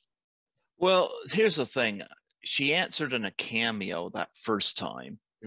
So I spent money on that. And you didn't even get what you requested. Yeah. Exactly. And then the second time, at least she had the courtesy to message me as opposed to answer the Cameo, but still. Right. I still spent that money on that first Cameo and got nothing out of it. And it's like, I could use that money for a charity for somebody that would actually do it. Right. I've ran into this problem with 2 or 3 people. I had one person, I donated $50 to their animal rescue charity. I got a cat, that's a rescue. Now, $50? That's not small change to me. Right. And they said they'd do the Doubtfire Face Challenge. They'd take a pie in the face, video it. That costs less than $5. Right. And you spent 50. I spent 50 for their cause, and then they back out of it. I'm sorry, but it's like, fuck you. Right. It's like you're like, I'm really happy to help this charity because of what they did, but I did it. I wouldn't have donated this money because if you said you weren't going to do it, even if I believe in the charity, because that money is something that I really could use elsewhere. Bills. Exactly. The fact that I'm actually willing to donate to one of their charities should tell you everything you need to know. So I wasn't happy with that end of things, and It's almost like I'm being told I'm not famous enough. Well, Right. I'm sorry, but I'm not going to nominate my friends because speaking of hits, this is a serious cause. Yeah. People want to see celebrities do this stuff. Right. What fun, here's the thing I found. I was naive with the ice bucket challenge. I saw it as people coming together for a greater good. Right. I never thought of it just being the trend at the time. Yeah. And where this one here is not doing as well, it's like, how fucking naive could I be? Because people Right. are now doing Tide Pod challenge where they're eating Tide Pods. It's like people Snorting do, and condoms. Yep. oh yeah, any stupid thing like Yep. that for the 15 seconds of fame, But something that could legitimately be good. Sandy Johnson put her doubt for a challenge up on Facebook after the lockdown, and she did it to cheer people up. Right. And the response to that was overwhelmingly Right. positive. I never Yep. saw not one negative comment. Yep. And she did it to cheer people up. Right. So And that's the thing, like with this, if people are thinking, well, how is taking a pie in the face stopping suicide and depression awareness? Well, it's bringing a smile to somebody that might be having a piss poor, very upsetting, sad, depressing day, and they come across like a Sandy Johnson or a Nancy McLaughlin or a Ron Sloan, taking a pie in the face. It brings their whole mood and attitude a certainly not a 180. Judy Aronson though. That's Right. yeah, that's too much for her. Right. And So when like if I saw like when I saw like there's times that I'm depressed and I will literally go and watch a Doubtfire Face Challenge, whether it's one of mine or a Nancy McLaughlin, a Ron Sloan, a Sandy Johnson, and it makes me smile. Like it brings me a little bit of light, especially when my dad passed away a couple of months ago. It makes me smile now when I'm having a bad night where I'm thinking of my dad and I watch a video of him pieing me in the face because and how that smirk on his face that he loved it. I've been waiting 30 years to do this.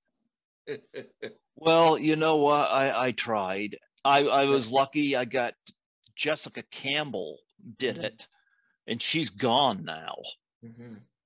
She sadly left us at 38 years old, and I Right. still haven't heard what the autopsy was. Yeah. But she did a Doubtfire challenge, and I donated to a charity of her choice. Yeah. You see, I take it seriously, Yeah. so I it kind of makes Yeah. my contribution not just a 13 fanboy, but any film I'm involved with is like, Mm. am I appreciated for it? Right. It makes me feel very unappreciated, Right. Yep. and I don't think Judy appreciated it all. Right. And I was just and nobody. and you don't really, and like you said, you don't like when people just hit you up to donate to their campaign. But with my movie 72, you had no problem donating because we are friends and I've shown you appreciation over the course of these number of years like you've shown me. And Yep. we're in this together. That's why you throw me some interview names to interview and I throw you some names to interview like I'm on Cantu. Give we help each other out. And part of the indie community, whether it's something as big that is still an indie film like 13 Fanboy or something smaller that not many people may have heard of like 72, where, we are a community and we should be there to help each other, whether it's a Doubtfire Face Challenge. And if you don't want to do it because you don't want to take a pie in the face, then just say, I don't want to do it, Greg, but I'm willing to Just donate to be something. be Yeah. upfront, Right. like don't put me in a position where I'm Right. donating money to a charity. And by the way, I don't donate a couple of dollars. Right. I'll make it worth your while. But if you're Yep. gonna fuck me over, Yep. then guess what? If you appear at a con that I'm at, Yep. you want to damn well realize I'm going to bring it up. Yeah. Yeah. Whether, and I might not even bring it up face to face. I just might just stand in the lineup and let people know this is what this person thinks of a Right. suicide and depression. Right. You know, some people won't care, and that's fine. Some people will care. Yeah, because there are people that have family members that died from suicide due to depression, and Yep. even though this cause, like, it's not going to stop the suicide rate, I would say it's going to give somebody hope that, a laugh when they needed to laugh the most. I That's had why that's why I I do had that on Facebook. I do like those dancing videos and mhm. those singing videos, because I know people, like, they even comment that, oh yeah, you're a horrible singer, but thanks for the laugh. I really needed it, and you know how to make me smile on a day I need it. Like, that is what this challenge does. It will give somebody a laugh when they need it the most. I had somebody whose film I donated to or contributed to. He was going to do the Doubtfire challenge with an actress from cult films. Mhm. Now he's like retracting and saying it's not trending. That doesn't set well with me either, because I'm a Right, co-producer on his film. right, yeah. Again, it makes me feel very unappreciated. Yeah. And the You thing know? is, when it doesn't matter if it's trending, because if you get the right person to do it. So if, say, I'm going to use this as an example. I know he did it, but say Michael Levy did it, and he Mm-hmm. gets David Howard Thornton to do it. It's all about, you can't, even if it's not trending, you can get it to trend. And you can get it to Yeah. trend by nominating people you think will do it, like a David Howard Thornton. Then he can nominate his celebrity friends, and then they can Well, nominate Felissa theirs. Rose has the right idea. Right. And Felissa she might Rose be the has the reason why right it idea. trends. She might be the But reason why it trends. there are a lot of people out Yep. there that just see me as a money mark, and Yeah. they're just too lazy to I love the fact, like, for example, like when I reached out to Tori Wilson on Cameo, when I got that Cameo response, it's like, wow, she didn't ask questions. She knew what this was about. Right. She did it. Yep. She did it. She didn't even respond to you until she had the pie and she was ready to be recorded to do it. I thought that was so cool, you And know? she even spoke a little bit about it, about why she's doing it. And Yep. I saw that video, and that is a class act. Mm-hmm. Class act.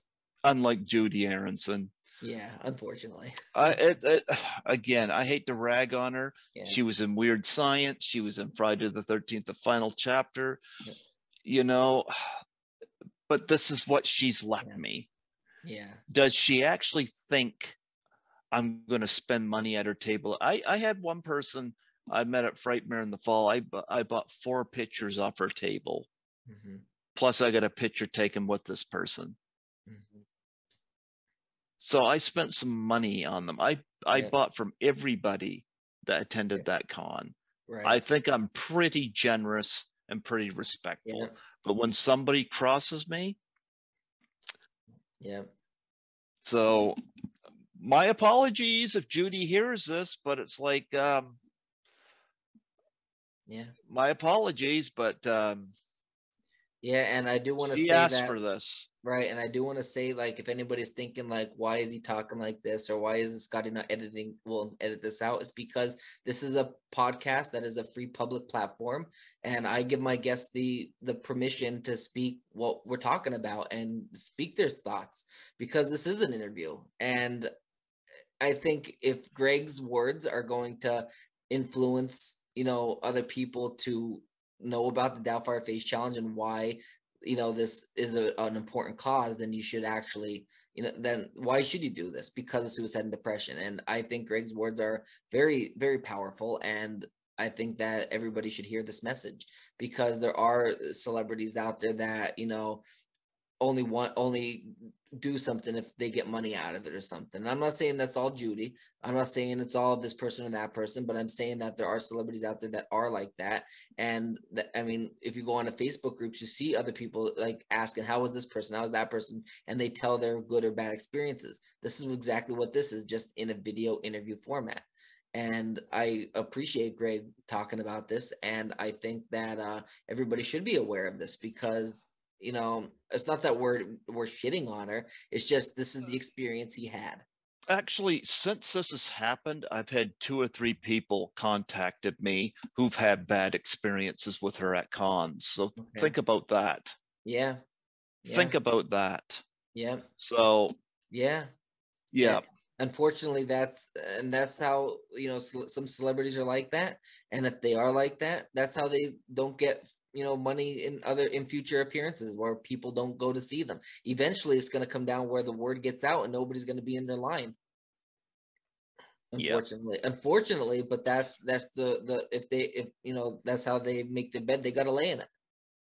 Well, I don't make any money off the Doubtfire challenge, you know. Right. Like I spend money on people's charities so that to make it worth their while. So it's You're spending unfortunate. instead of making. Yep, it's Yeah. unfortunate. I was trying to do something good, Yeah. but that rubbed me. I've had enough people rub me the wrong way with this. That Yeah. was the straw that broke the camel's back. Right. Was what she did there. So, Right. and I'll also too. I'm going to go back to another podcaster we were talking about earlier. I want to make something plain, nice and sparkling clear. I remember I got Nancy Allen on the show back in August, and I did this with Jessica Harper from Suspiria.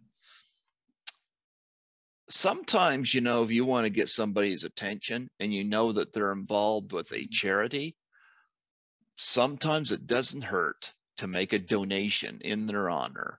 Yeah. To their charity. Yeah. With Jessica Harper, that the charity in question, PXE, they notified her, and I got an email from Jessica Harper. We set up an interview with Nancy Allen.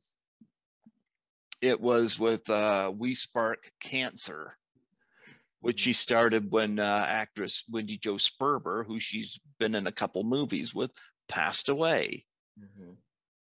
And Nancy Allen caught wind of my donation. Again, I'm not going to throw this podcaster under the bus, but he wanted to get Nancy Allen on his podcast. I told him how I got her. His response was, "You and your charities, LOL." Now, here's how I read that. It basically comes across to me as, so you had to pay for the interview. I didn't pay for anything. I didn't say, so and so, I'll give you this amount of money to do my show. I gave to a charity where people can benefit, and that led to an interview. And that's I'm okay with that. Basically, the interview was a like the cherry on top of the ice cream right there, because you donated to a charity and you got an interview out of it. You didn't pay for an interview by donating to a charity. Well, here's the thing, you know, and maybe I might have not have gotten the interview, but somebody would have to be pretty harsh not to do an interview when you do that, because a lot of times they get notified. So I've never said to somebody, "Oh, I'll give you money if you do my show."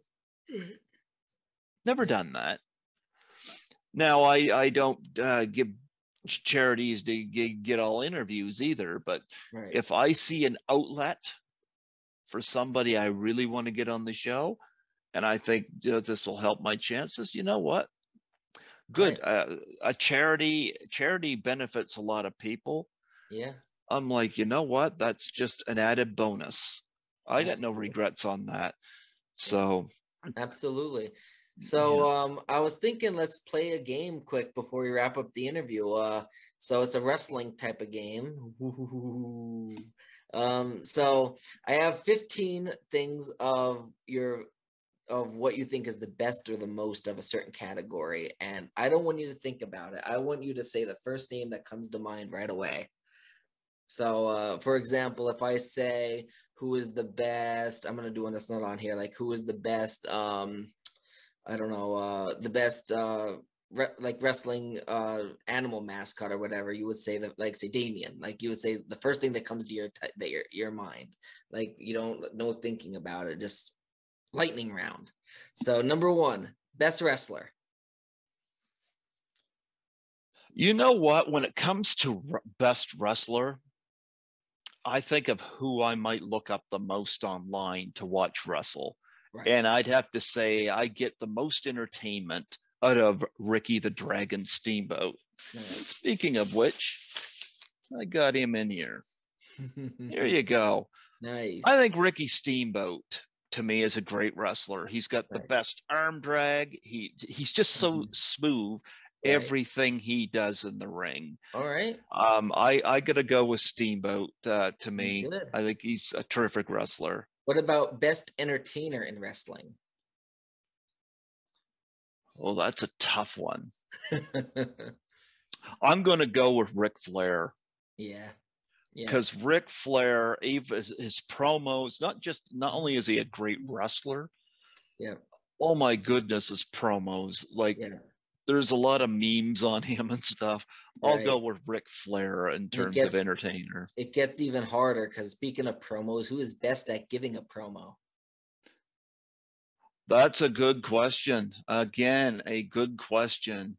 I'm going to tell you one of my favorite promos, though. And I could mention a lot of people, like Randy Savage is great, Dusty Rhodes and Ric Flair. They would have you in the palm of their hand before a match. But Terry Funk is great. But I like Jake. Jake the Snake Roberts, Jake the Snake Roberts. Roddy Piper is another great one too. But Dusty Jake, Rhodes is good.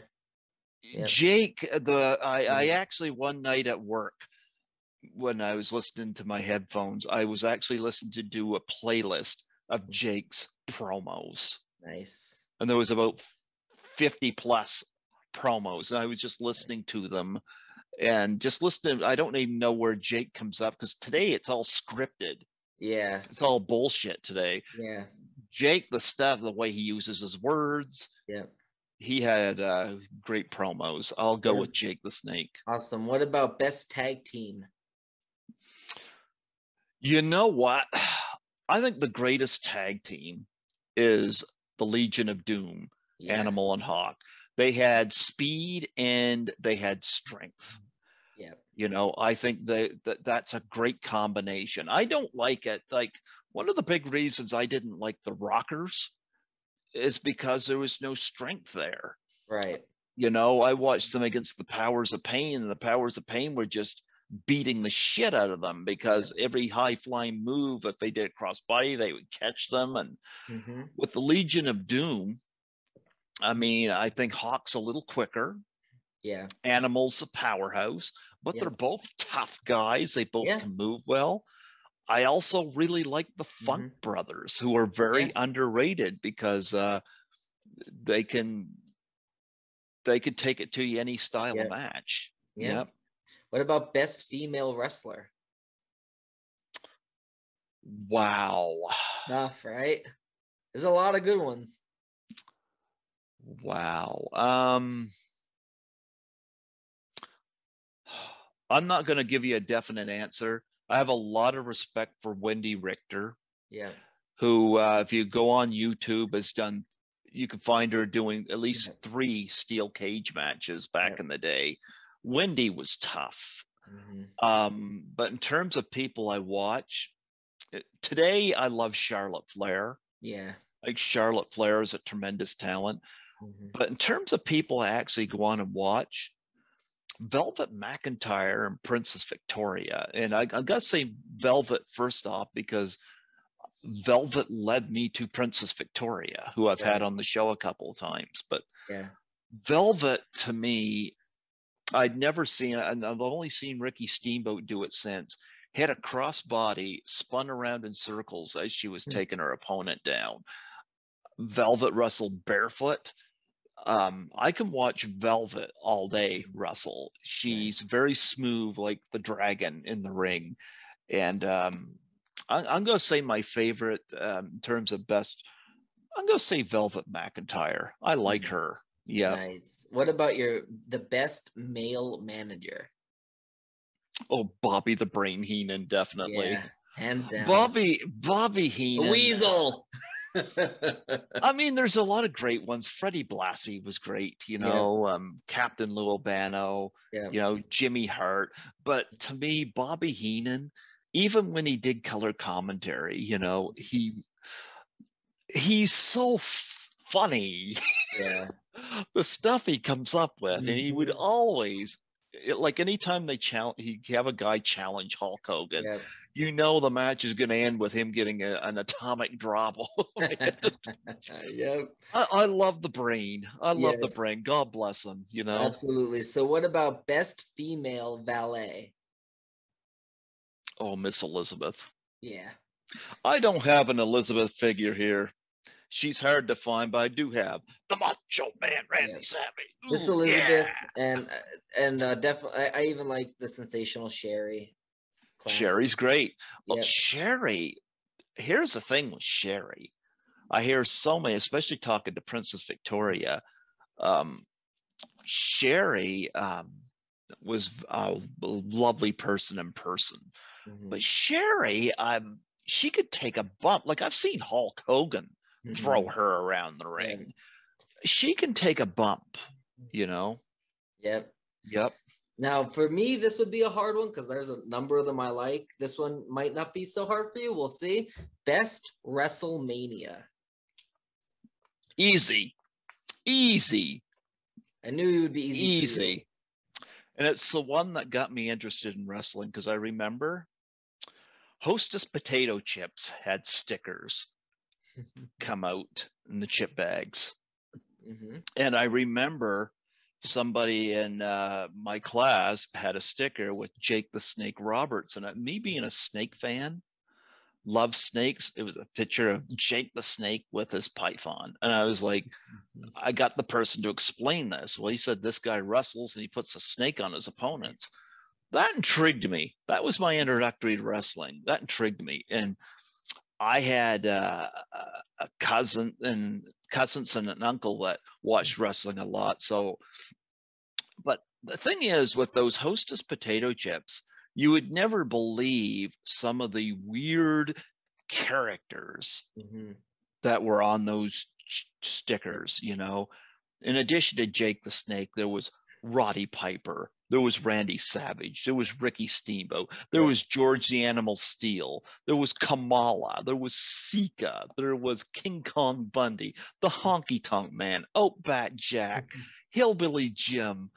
So many of these odd characters. Paul, Mr. Wonderful Orndorff, and I was like, these are human. These are human, but they're like human cartoons. Hmm. And I don't see characters like this anymore. Hmm. But that really enticed me. So I went to my cousins and they were watching wrestling, and this was just before WrestleMania 3.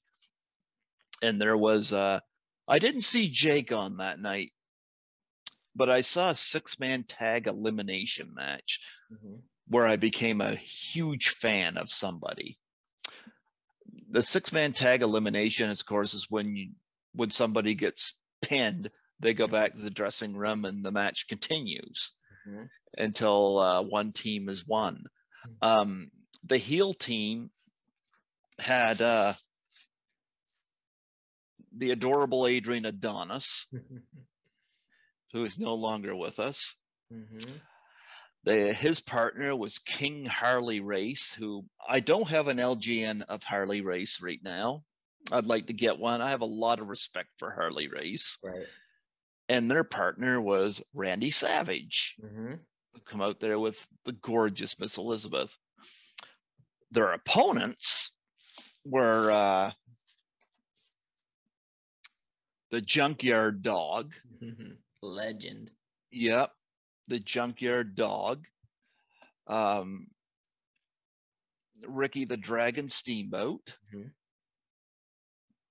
And one of my personal favorites, Rowdy Roddy Piper. And it was announced that Roddy Piper was going to be retiring at WrestleMania 3.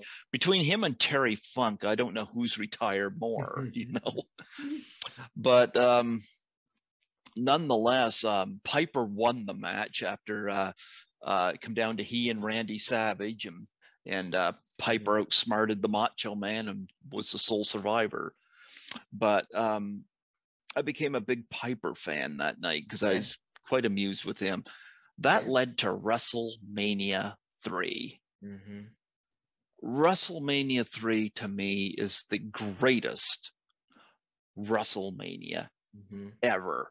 That Pontiac Silverdome, you can feel the energy in that crowd. And the great thing is, every single match told a story. I'm going to go through this with you. Okay. You had the Can-Am connection in the opening match, Rick Martel and Tom Zink against the Magnificent Morocco and Cowboy Bob Orton. Great match to start out with. The Can-Am connection, it was their first big pay-per-view, and it highlighted them nicely, you know. You had next a Battle of the Full Nelson between Billy Jack Haynes and Hercules Hernandez, you know. And that match, you had some bloodletting. Because Hercules, of course, Hercules gets that chain out and busts Billy Jack Haynes open with it. You know, so that second match in, and you got blood. You know, Billy Jack Haynes gets busted open, and boy, that was brutal. Next, they went lighter. You had Hillbilly Jim, Little Beaver, and Haiti Kid. I don't know if the term midget is allowed, but they were called midget wrestlers at the time. They took on King Kong Bundy, Lord Littlebrook, and Little Tokyo. Midget wrestlers were extraordinary to watch, very funny, and they know how to put on a good show. Then you got Hillbilly Jim and King Kong Bundy stepping in there. And Bundy just came off main eventing with Hulk Hogan the previous WrestleMania in a steel cage. And it would have been fine just to have a match between Hillbilly Jim and King Kong Bundy. But what made this match stand out, King Kong Bundy had enough of Little Beaver coming in and biting him in the ass or whatever it was he was doing. Bundy grabs hold of him, picks him up, and slams him. I'm not going to tell you, that was a long way down for Little Beaver.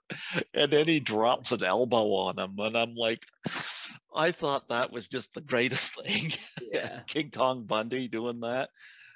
Then you had a loser must bow match. The Junkyard Dog against King Harley Race, you know? And, you know, Harley Race, a much, much better wrestler than the Junkyard Dog, although the Junkyard Dog had tremendous charisma. Harley Race caps off the win, but boy, does Harley Race take some bumps in that match, you know, tremendous bumps. But I mean, Junkyard Dog has to bow, but afterwards he grabs a steel chair and just whacks Harley Race with it. It grabs Harley Race's robe and just leaves with the robe. And then you had the fabulous Rougeau brothers, Jacques and Raymond, against the dream team of Greg the Hammer Valentine and Brutus Beefcake. Of course, they had Luscious Johnny Valiant, their manager, and Dino Bravo in the corner. Of course, people knew it was going to happen. The dream team takes the win, but they leave Beefcake in the ring. So the new dream team was going to be Valentine and Bravo, which to me was not a good choice, because at least when Valentine and Beefcake were together, they had the tag team titles at one time. So where they lost to the Bulldogs at WrestleMania 2. But that match was notable because, you know, the ending of it, Brutus Beefcake ends up turning it to a face. Midway through, you have Rowdy Roddy Piper versus the adorable Adrian Adonis. Roddy Piper announced his first of many retirements. And apparently John Carpenter was at this event. Because that was where he met Roddy Piper to cast him in They Live. Yeah, there's some trivia for you. If I I didn't know ever that. meet John Carpenter, I gotta ask him about being at WrestleMania 3. Nice. But it was a hair versus hair match. Mm-hmm. And of course, Adonis got put to sleep by the hot rod. Put him to sleep. Adonis got his head shaved by the now christened Brutus the Barber Beefcake. Nice. And Adonis looked like a mess at the end of that match. But Roddy Piper went out a winner, you know. And then you had the British Bulldogs and Tito Santana versus the Hart Foundation, Bret Hart and Jim Neidhart, and Dangerous Danny Davis. Yeah. The story here, Danny Davis was a former referee. Mm-hmm. Danny Davis cost the British Bulldogs their belts against the Hart Foundation. Mm-hmm. He also was instrumental in Randy Savage defeating Tito Santana for the Intercontinental title. Yeah. So this whole match was about Danny Davis getting his ass kicked. And it was kind of like a handicap match because most of the match was Bret Hart and Jim Neidhart in there. Mm-hmm. And the Bulldogs and Santana took it to them, you know. Mm-hmm. But at one point in the match, and the reason this match was a six-man tag because Dynamite Kid had a back injury. Right. And was, you know, they needed to take the pressure up. But Dynamite Kid was a fighter. Mm-hmm. And he did the selling on his team. Nice. And he took a beating in the ring. Mm-hmm. There was a couple of times where Danny Davis got tagged in. He steps in, he saunters in there, and he kicks Dynamite Kid in the gut, and then kicks him again, mm-hmm. goes like this, wanders over Cockley, and tags out. This happens twice. And people are jeering Danny Davis. They just want him to get his ass handed to him. Well, finally, you know, they have Dynamite Kid down on the mat. And then the Hearts go and they slingshot Danny Davis into the ring to do a splash. Nice. Dynamite Kid sticks his knees up. Nice. This was the prize of the match. He tags in Tito Santana. Santana just he hits him with a flying forearm, and you can just flattens nice. Danny Davis, and he goes for a figure four leg lock, and Neidhart breaks that up. Santana tags Davey Boy Smith. Davey Boy Smith comes in there. Boy, does he unleash some hell on Danny Davis. He gets him up and he does a pile driver on Danny Davis. And Danny Davis just sits up like this and just flops down like he really sells it. He gets him up, he does a suplex on him, and Davey Boy can hold the best of them up there. And down again, Danny Davis' body goes up, and he just flops down. He hits a clothesline on him, and you hear Danny Davis just howl in pain. And when he lands on the mat, his ass is sticking up in the air.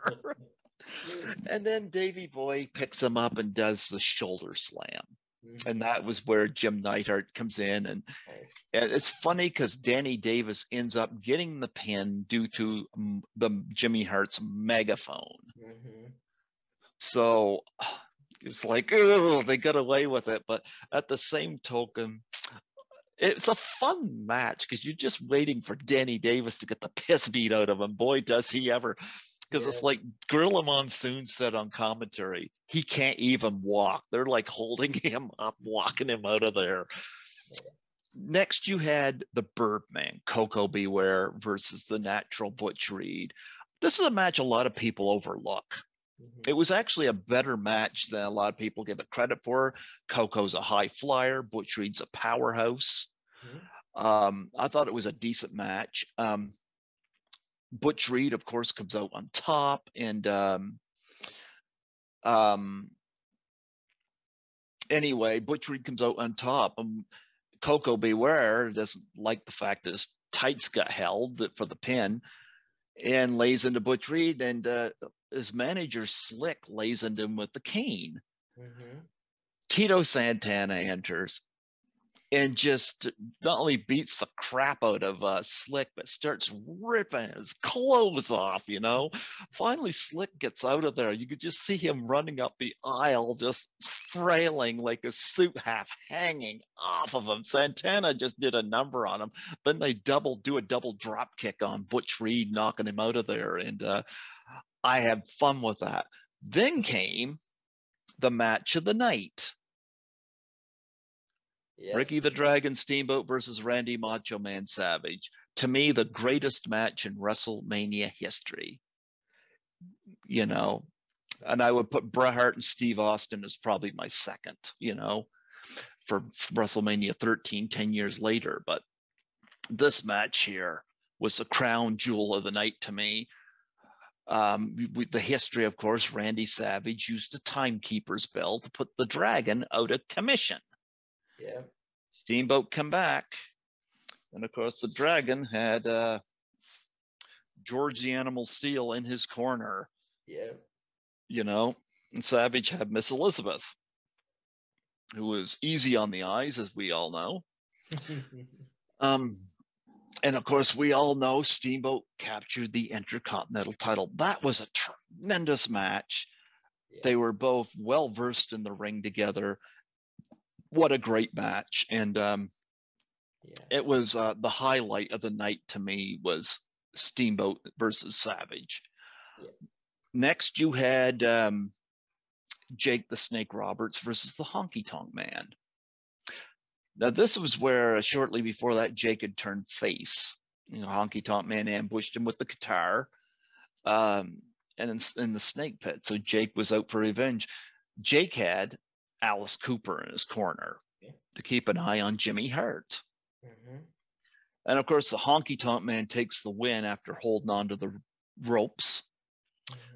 But I love the fact, post-match, Jake takes the guitar and takes a swing at the Honky Tonk Man and shatters it right on the ring post.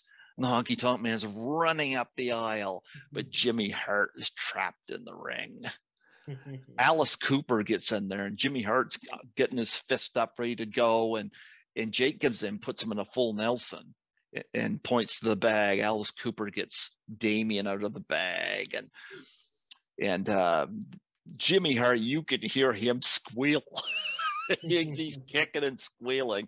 And according to Jake in some interviews, he said that was not acting. Jimmy Hart was really petrified. And they tossed Jimmy Hart in the match, and Jake takes the snake and just drops the snake on him. And Jimmy Hart just goes like this and out of the ring, and the Honky Tonk Man's back to take him back. And that was great. Then, before the main event, you had the Killer Bees versus the Iron Sheik and Nikolai Volkov. You know, love the Iron Sheik. I got the Iron Sheik. I got Sheiky. I got the big Killer Bees in here too, but the Iron Sheik, you know.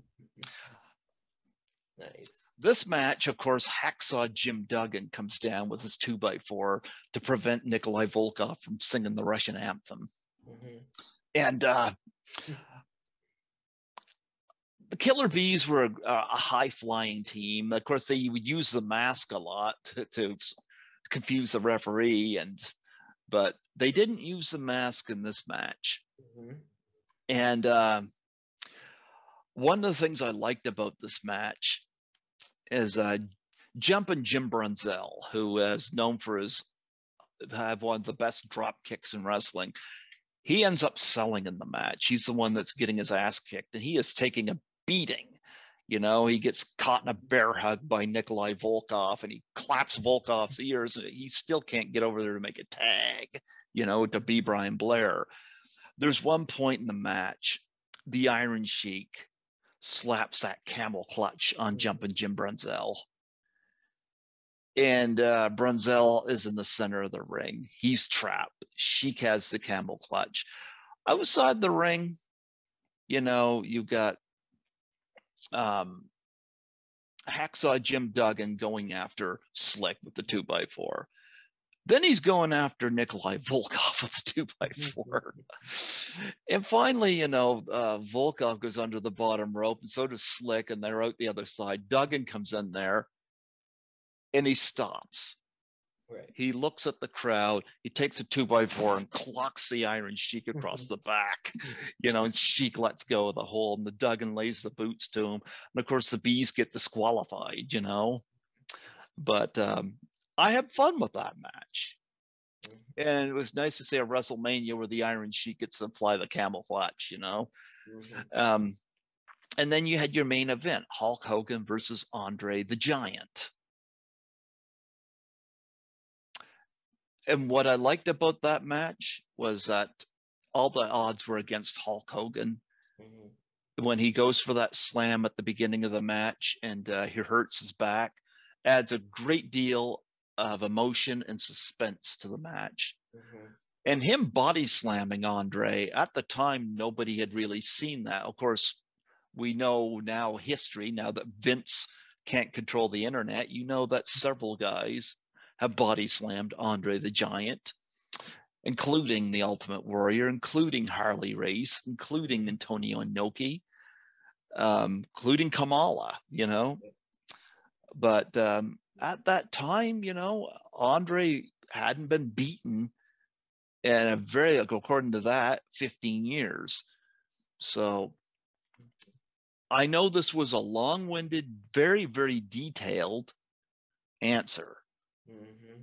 But to me, WrestleMania 3 has never been topped. Right. Never, ever been topped.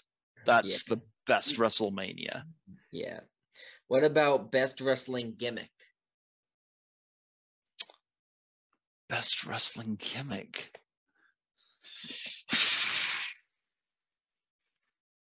Certainly not the Red Rooster, because that ruined Terry Taylor, that's for sure. The gobbledygooker.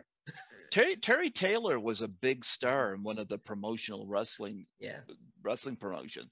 Vince just ruined him with that gimmick. Now, some people are able to take it and go. Adrian Adonis was not always the adorable Adrian Adonis.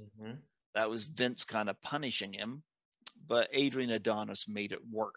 Some people can do that. I don't know how you make the Red Rooster work. Gimmick. Doink the Clown. Doink the Clown was an interesting gimmick. That was, of course, Matt Bourne, who was in WrestleMania 1, by the way. Yep. Steamboat beat him at WrestleMania 1. Yeah, Doink the Clown was interesting. I don't know. I keep thinking back to those chip bags. And all those weird, odd characters like your George the Animal Steels. And I guess if I was going to go with a gimmick, look at a gimmick that was primed to fail that ended up working.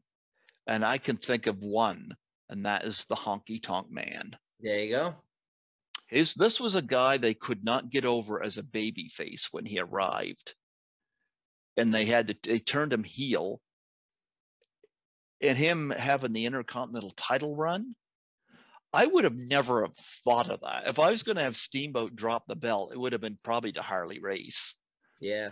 It was actually kind of an ingenious move to have him drop it to the Honky Tonk Man, because it actually cemented the Honky Tonk Man in wrestling history. Yeah. Yep.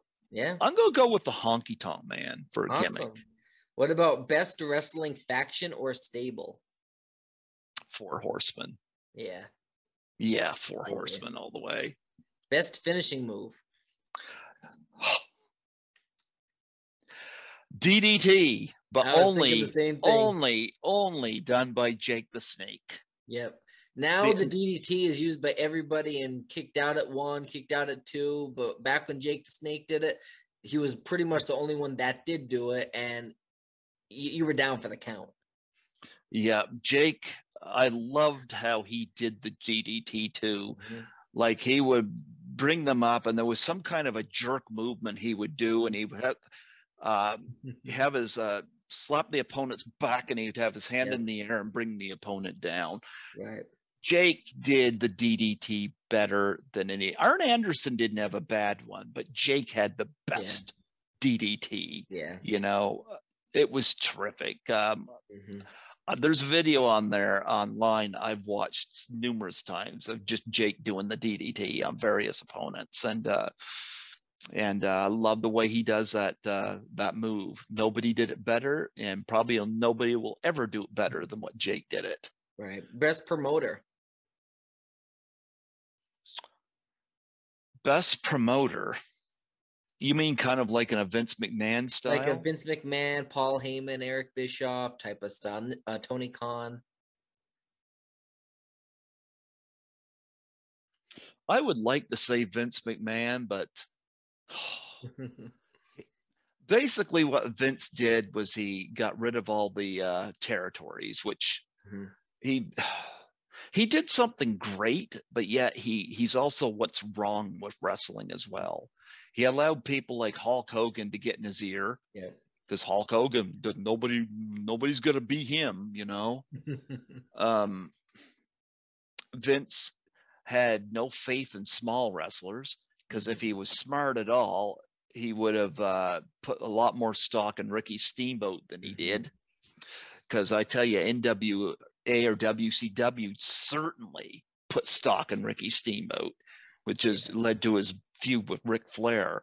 Right. So I can't say Vince, because although Vince led to WrestleMania,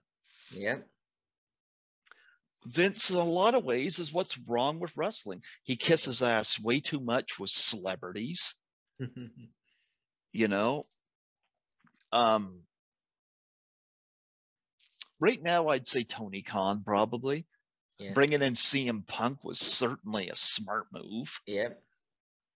I want to say Vince, but because there's a lot about Vince McMahon I admire, but there's an awful lot of stuff about Vince McMahon I don't like either.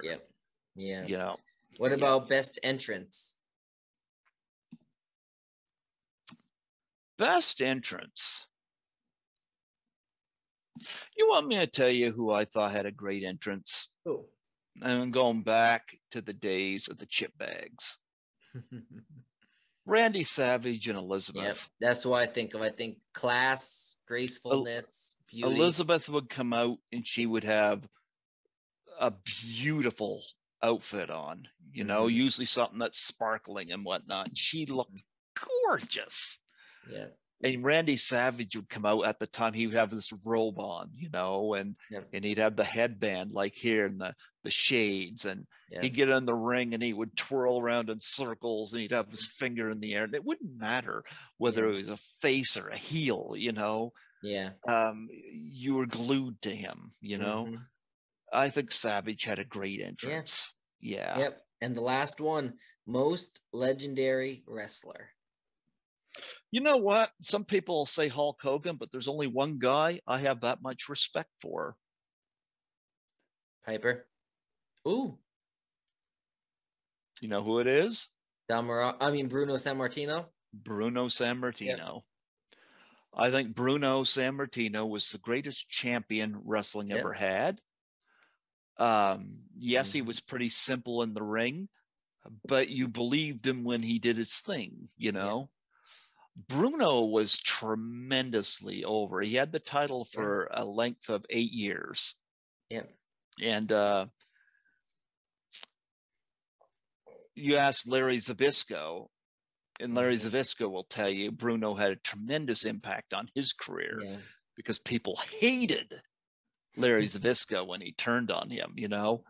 And that led to pre-WrestleMania, there was 3 Showdown in Shea events, Shea stadiums, and Bruno headlined one against Larry Zbyszko in a steel cage, which Bruno took the win.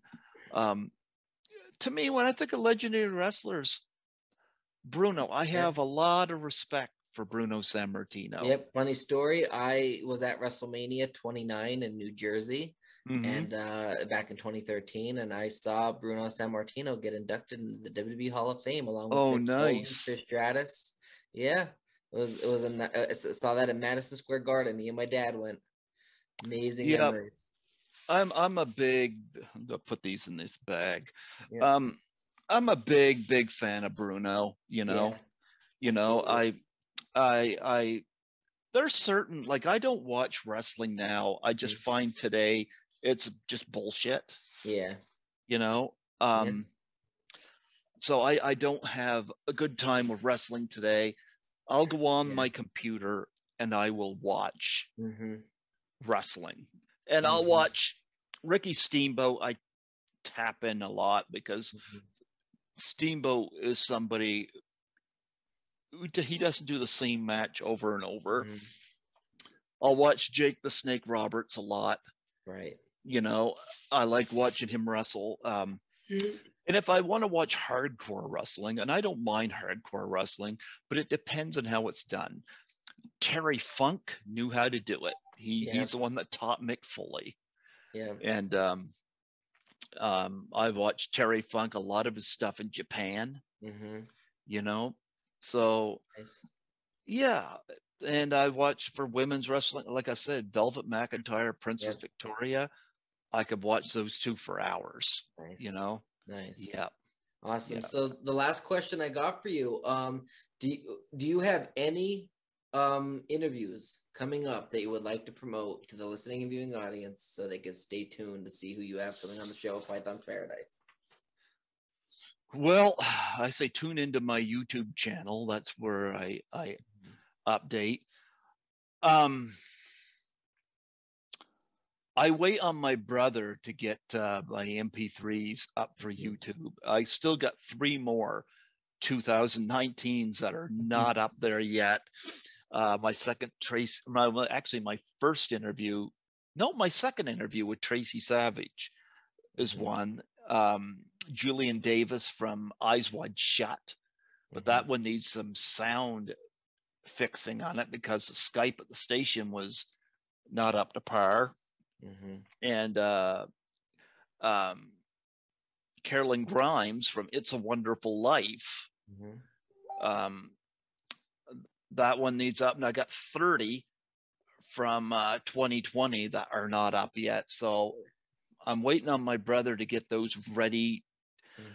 But I've been putting up my Zoom ones from 2021 in the meantime. Tomorrow I'm set, knock on wood, to have 8 people from 13 Fanboy come on, and we're just going to celebrate the film and have eggnog, and I'm going to wear my 13 Fanboy shirt, but they can wear bad Christmas sweaters if they want. It would be nice if you can get like a Ron Sloan or a Haley Greenbauer to show up. Haley Greenbauer turned me down this year. I had her on once before. Really? Yeah. She said she's busy in the foreseeable future, you know, but nonetheless, I don't feel, I don't know. I'm not feeling a lot of love for from the 13 Fanboy crowd. And it's not the what they call the lower tier people. Because like I said, I got 8 people coming on here tomorrow. Right. But Judy Aronson sucked a little bit of it out of me, you know. And it's sad to say that because I love Friday the 13th, the final chapter, and I really liked her in it. And I heard so many nice things about her from Ted White and from Vernon Wells and Weird Science. I heard so many nice things about Judy, and for her to crush those expectations. Yeah. You know, I hate to come down on here and bury her. But, and you know, if you don't want to do the Doubtfire challenge, just say no. Right. For her to do the video the previous year, and I get it, can't do it because of COVID. Okay, that's understandable. Right. I get that. I don't want you to get out and get yourself, risk yourself. But when I send you a cameo the following year, because I thought maybe she'd forgotten, I sent a few cameos out for Doubtfire. I thought for sure she was going to do one, and her response, it kind of hurt, you know? And I was like, wow, like, and I had said in the cameo in brackets, 13 Fanboy co-producer, and it's like that didn't mean anything, you know? And so I gotta say, I was, does heartbroken sound a little too melodramatic? Maybe it does. And I hope that I can bring myself to let it go. Yeah. But and maybe there might come a time, you know, if I see her at a con, maybe I'll maybe to let it go. Maybe I'll be fine, because I really don't want to disrupt her. I don't want to cost her money. But she doesn't sound to me like the same person that Ted White and Vernon Wells described to me. Right. And by the way, Ted White gave me her number. Whether Debbie Sue Voorhees tells me to lose the number or not, Ted White trusted me. Yeah. You know, Yep. Ted White wouldn't do that if he didn't trust me. Yeah. So sorry it didn't work out. I'm still going to promote the Doubtfire Face Challenge, because I think I'm right now as we speak. I got a text from an actress. I'm not going to say who it is, who I've been kind of communicating with. She's been on the show before, but she lost her stepfather last year, and they were very close, and she has been struggling with depression. And I've been kind of going alongside her. I've been praying for her every day, you know, and I get, because I've beaten depression a couple of times, and she communicates with me because she knows I've beaten it before, and I keep in touch with her to give her hope, you know. And there's nothing in that for me. There's nothing financial. I didn't throw the Doubtfire Face Challenge out to her because I don't think she's in that state where she can receive it, you know. Right. But I'm keeping in community. Like, I take that seriously. So that is, again, Judy's response rubbed me the wrong way. Yeah. And you know, I think one of the things I hope for, if I ever see her at a con, I hope I'm able to go up and meet her without this being an issue. Yeah. That's what I hope for. Yeah. Because coming from a Christian household, we're taught to forgive. Yeah. And but that bothered me. Just say no. Yeah. Just say no. Yeah. But she's not the only one. She's not the only one. Yeah. You know, that screwed me over on that. Just don't do that. Right. You know, costs less than $5 to do that. Don't do that. Absolutely. You know. Absolutely.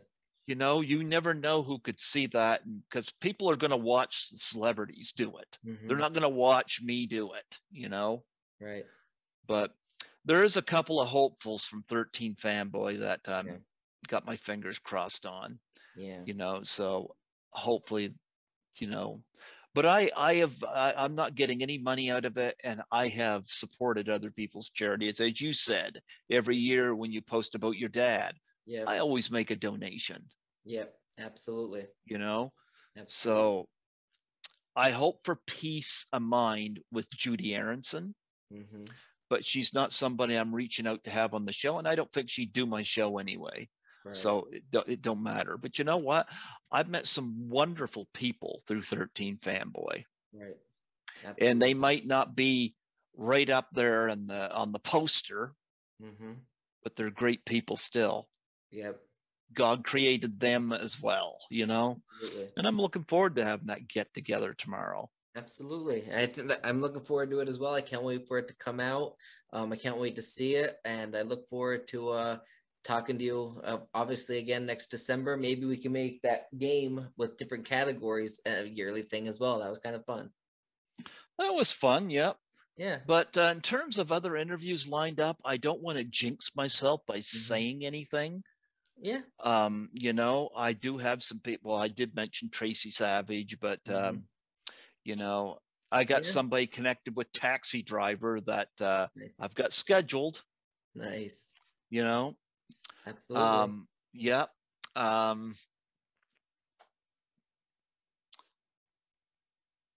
there's some people I'm going to reach out to. You know, I'm going to see if I can get Lar Park Lincoln back on. Okay.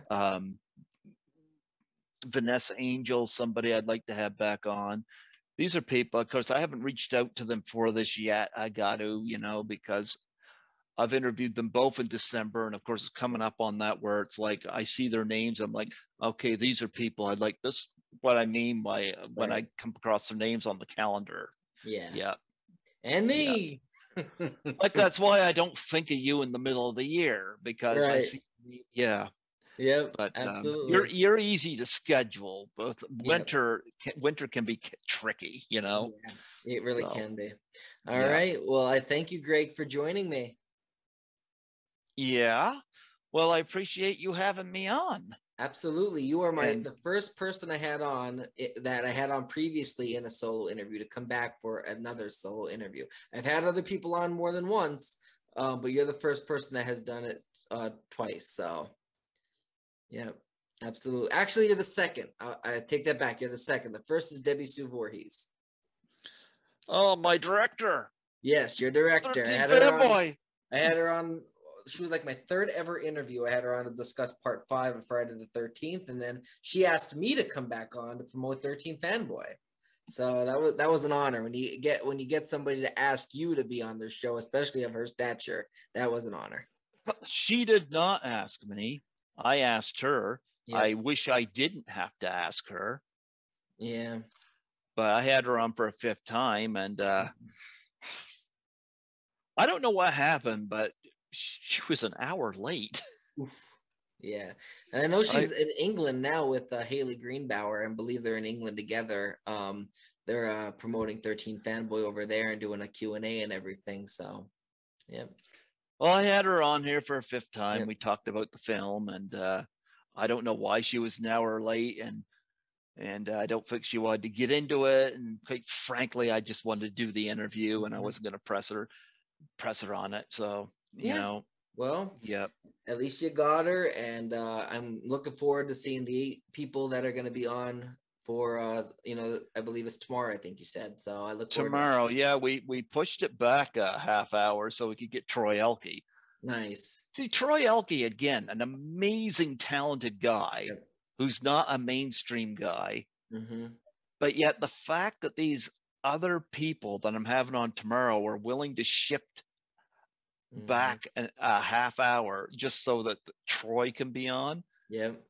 It shows you how much they love Troy Elke, and you know who can blame them? I mean, absolutely. Troy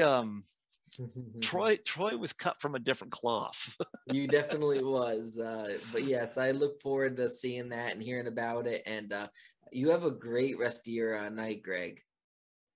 Absolutely, and of course, as we got to conclude on this. As the Iron Sheik would say, he will make you humble in your boxer shorts if you don't behave. All righty, and on that note, thank you, Sheiky. Thank you, Greg. You have a great rest of your night, and and I'll talk to you later, buddy. I am going to go to work. Sounds good. Have fun. Oh, right. All right. God bless you, man. Yep. Bye. Bye-bye.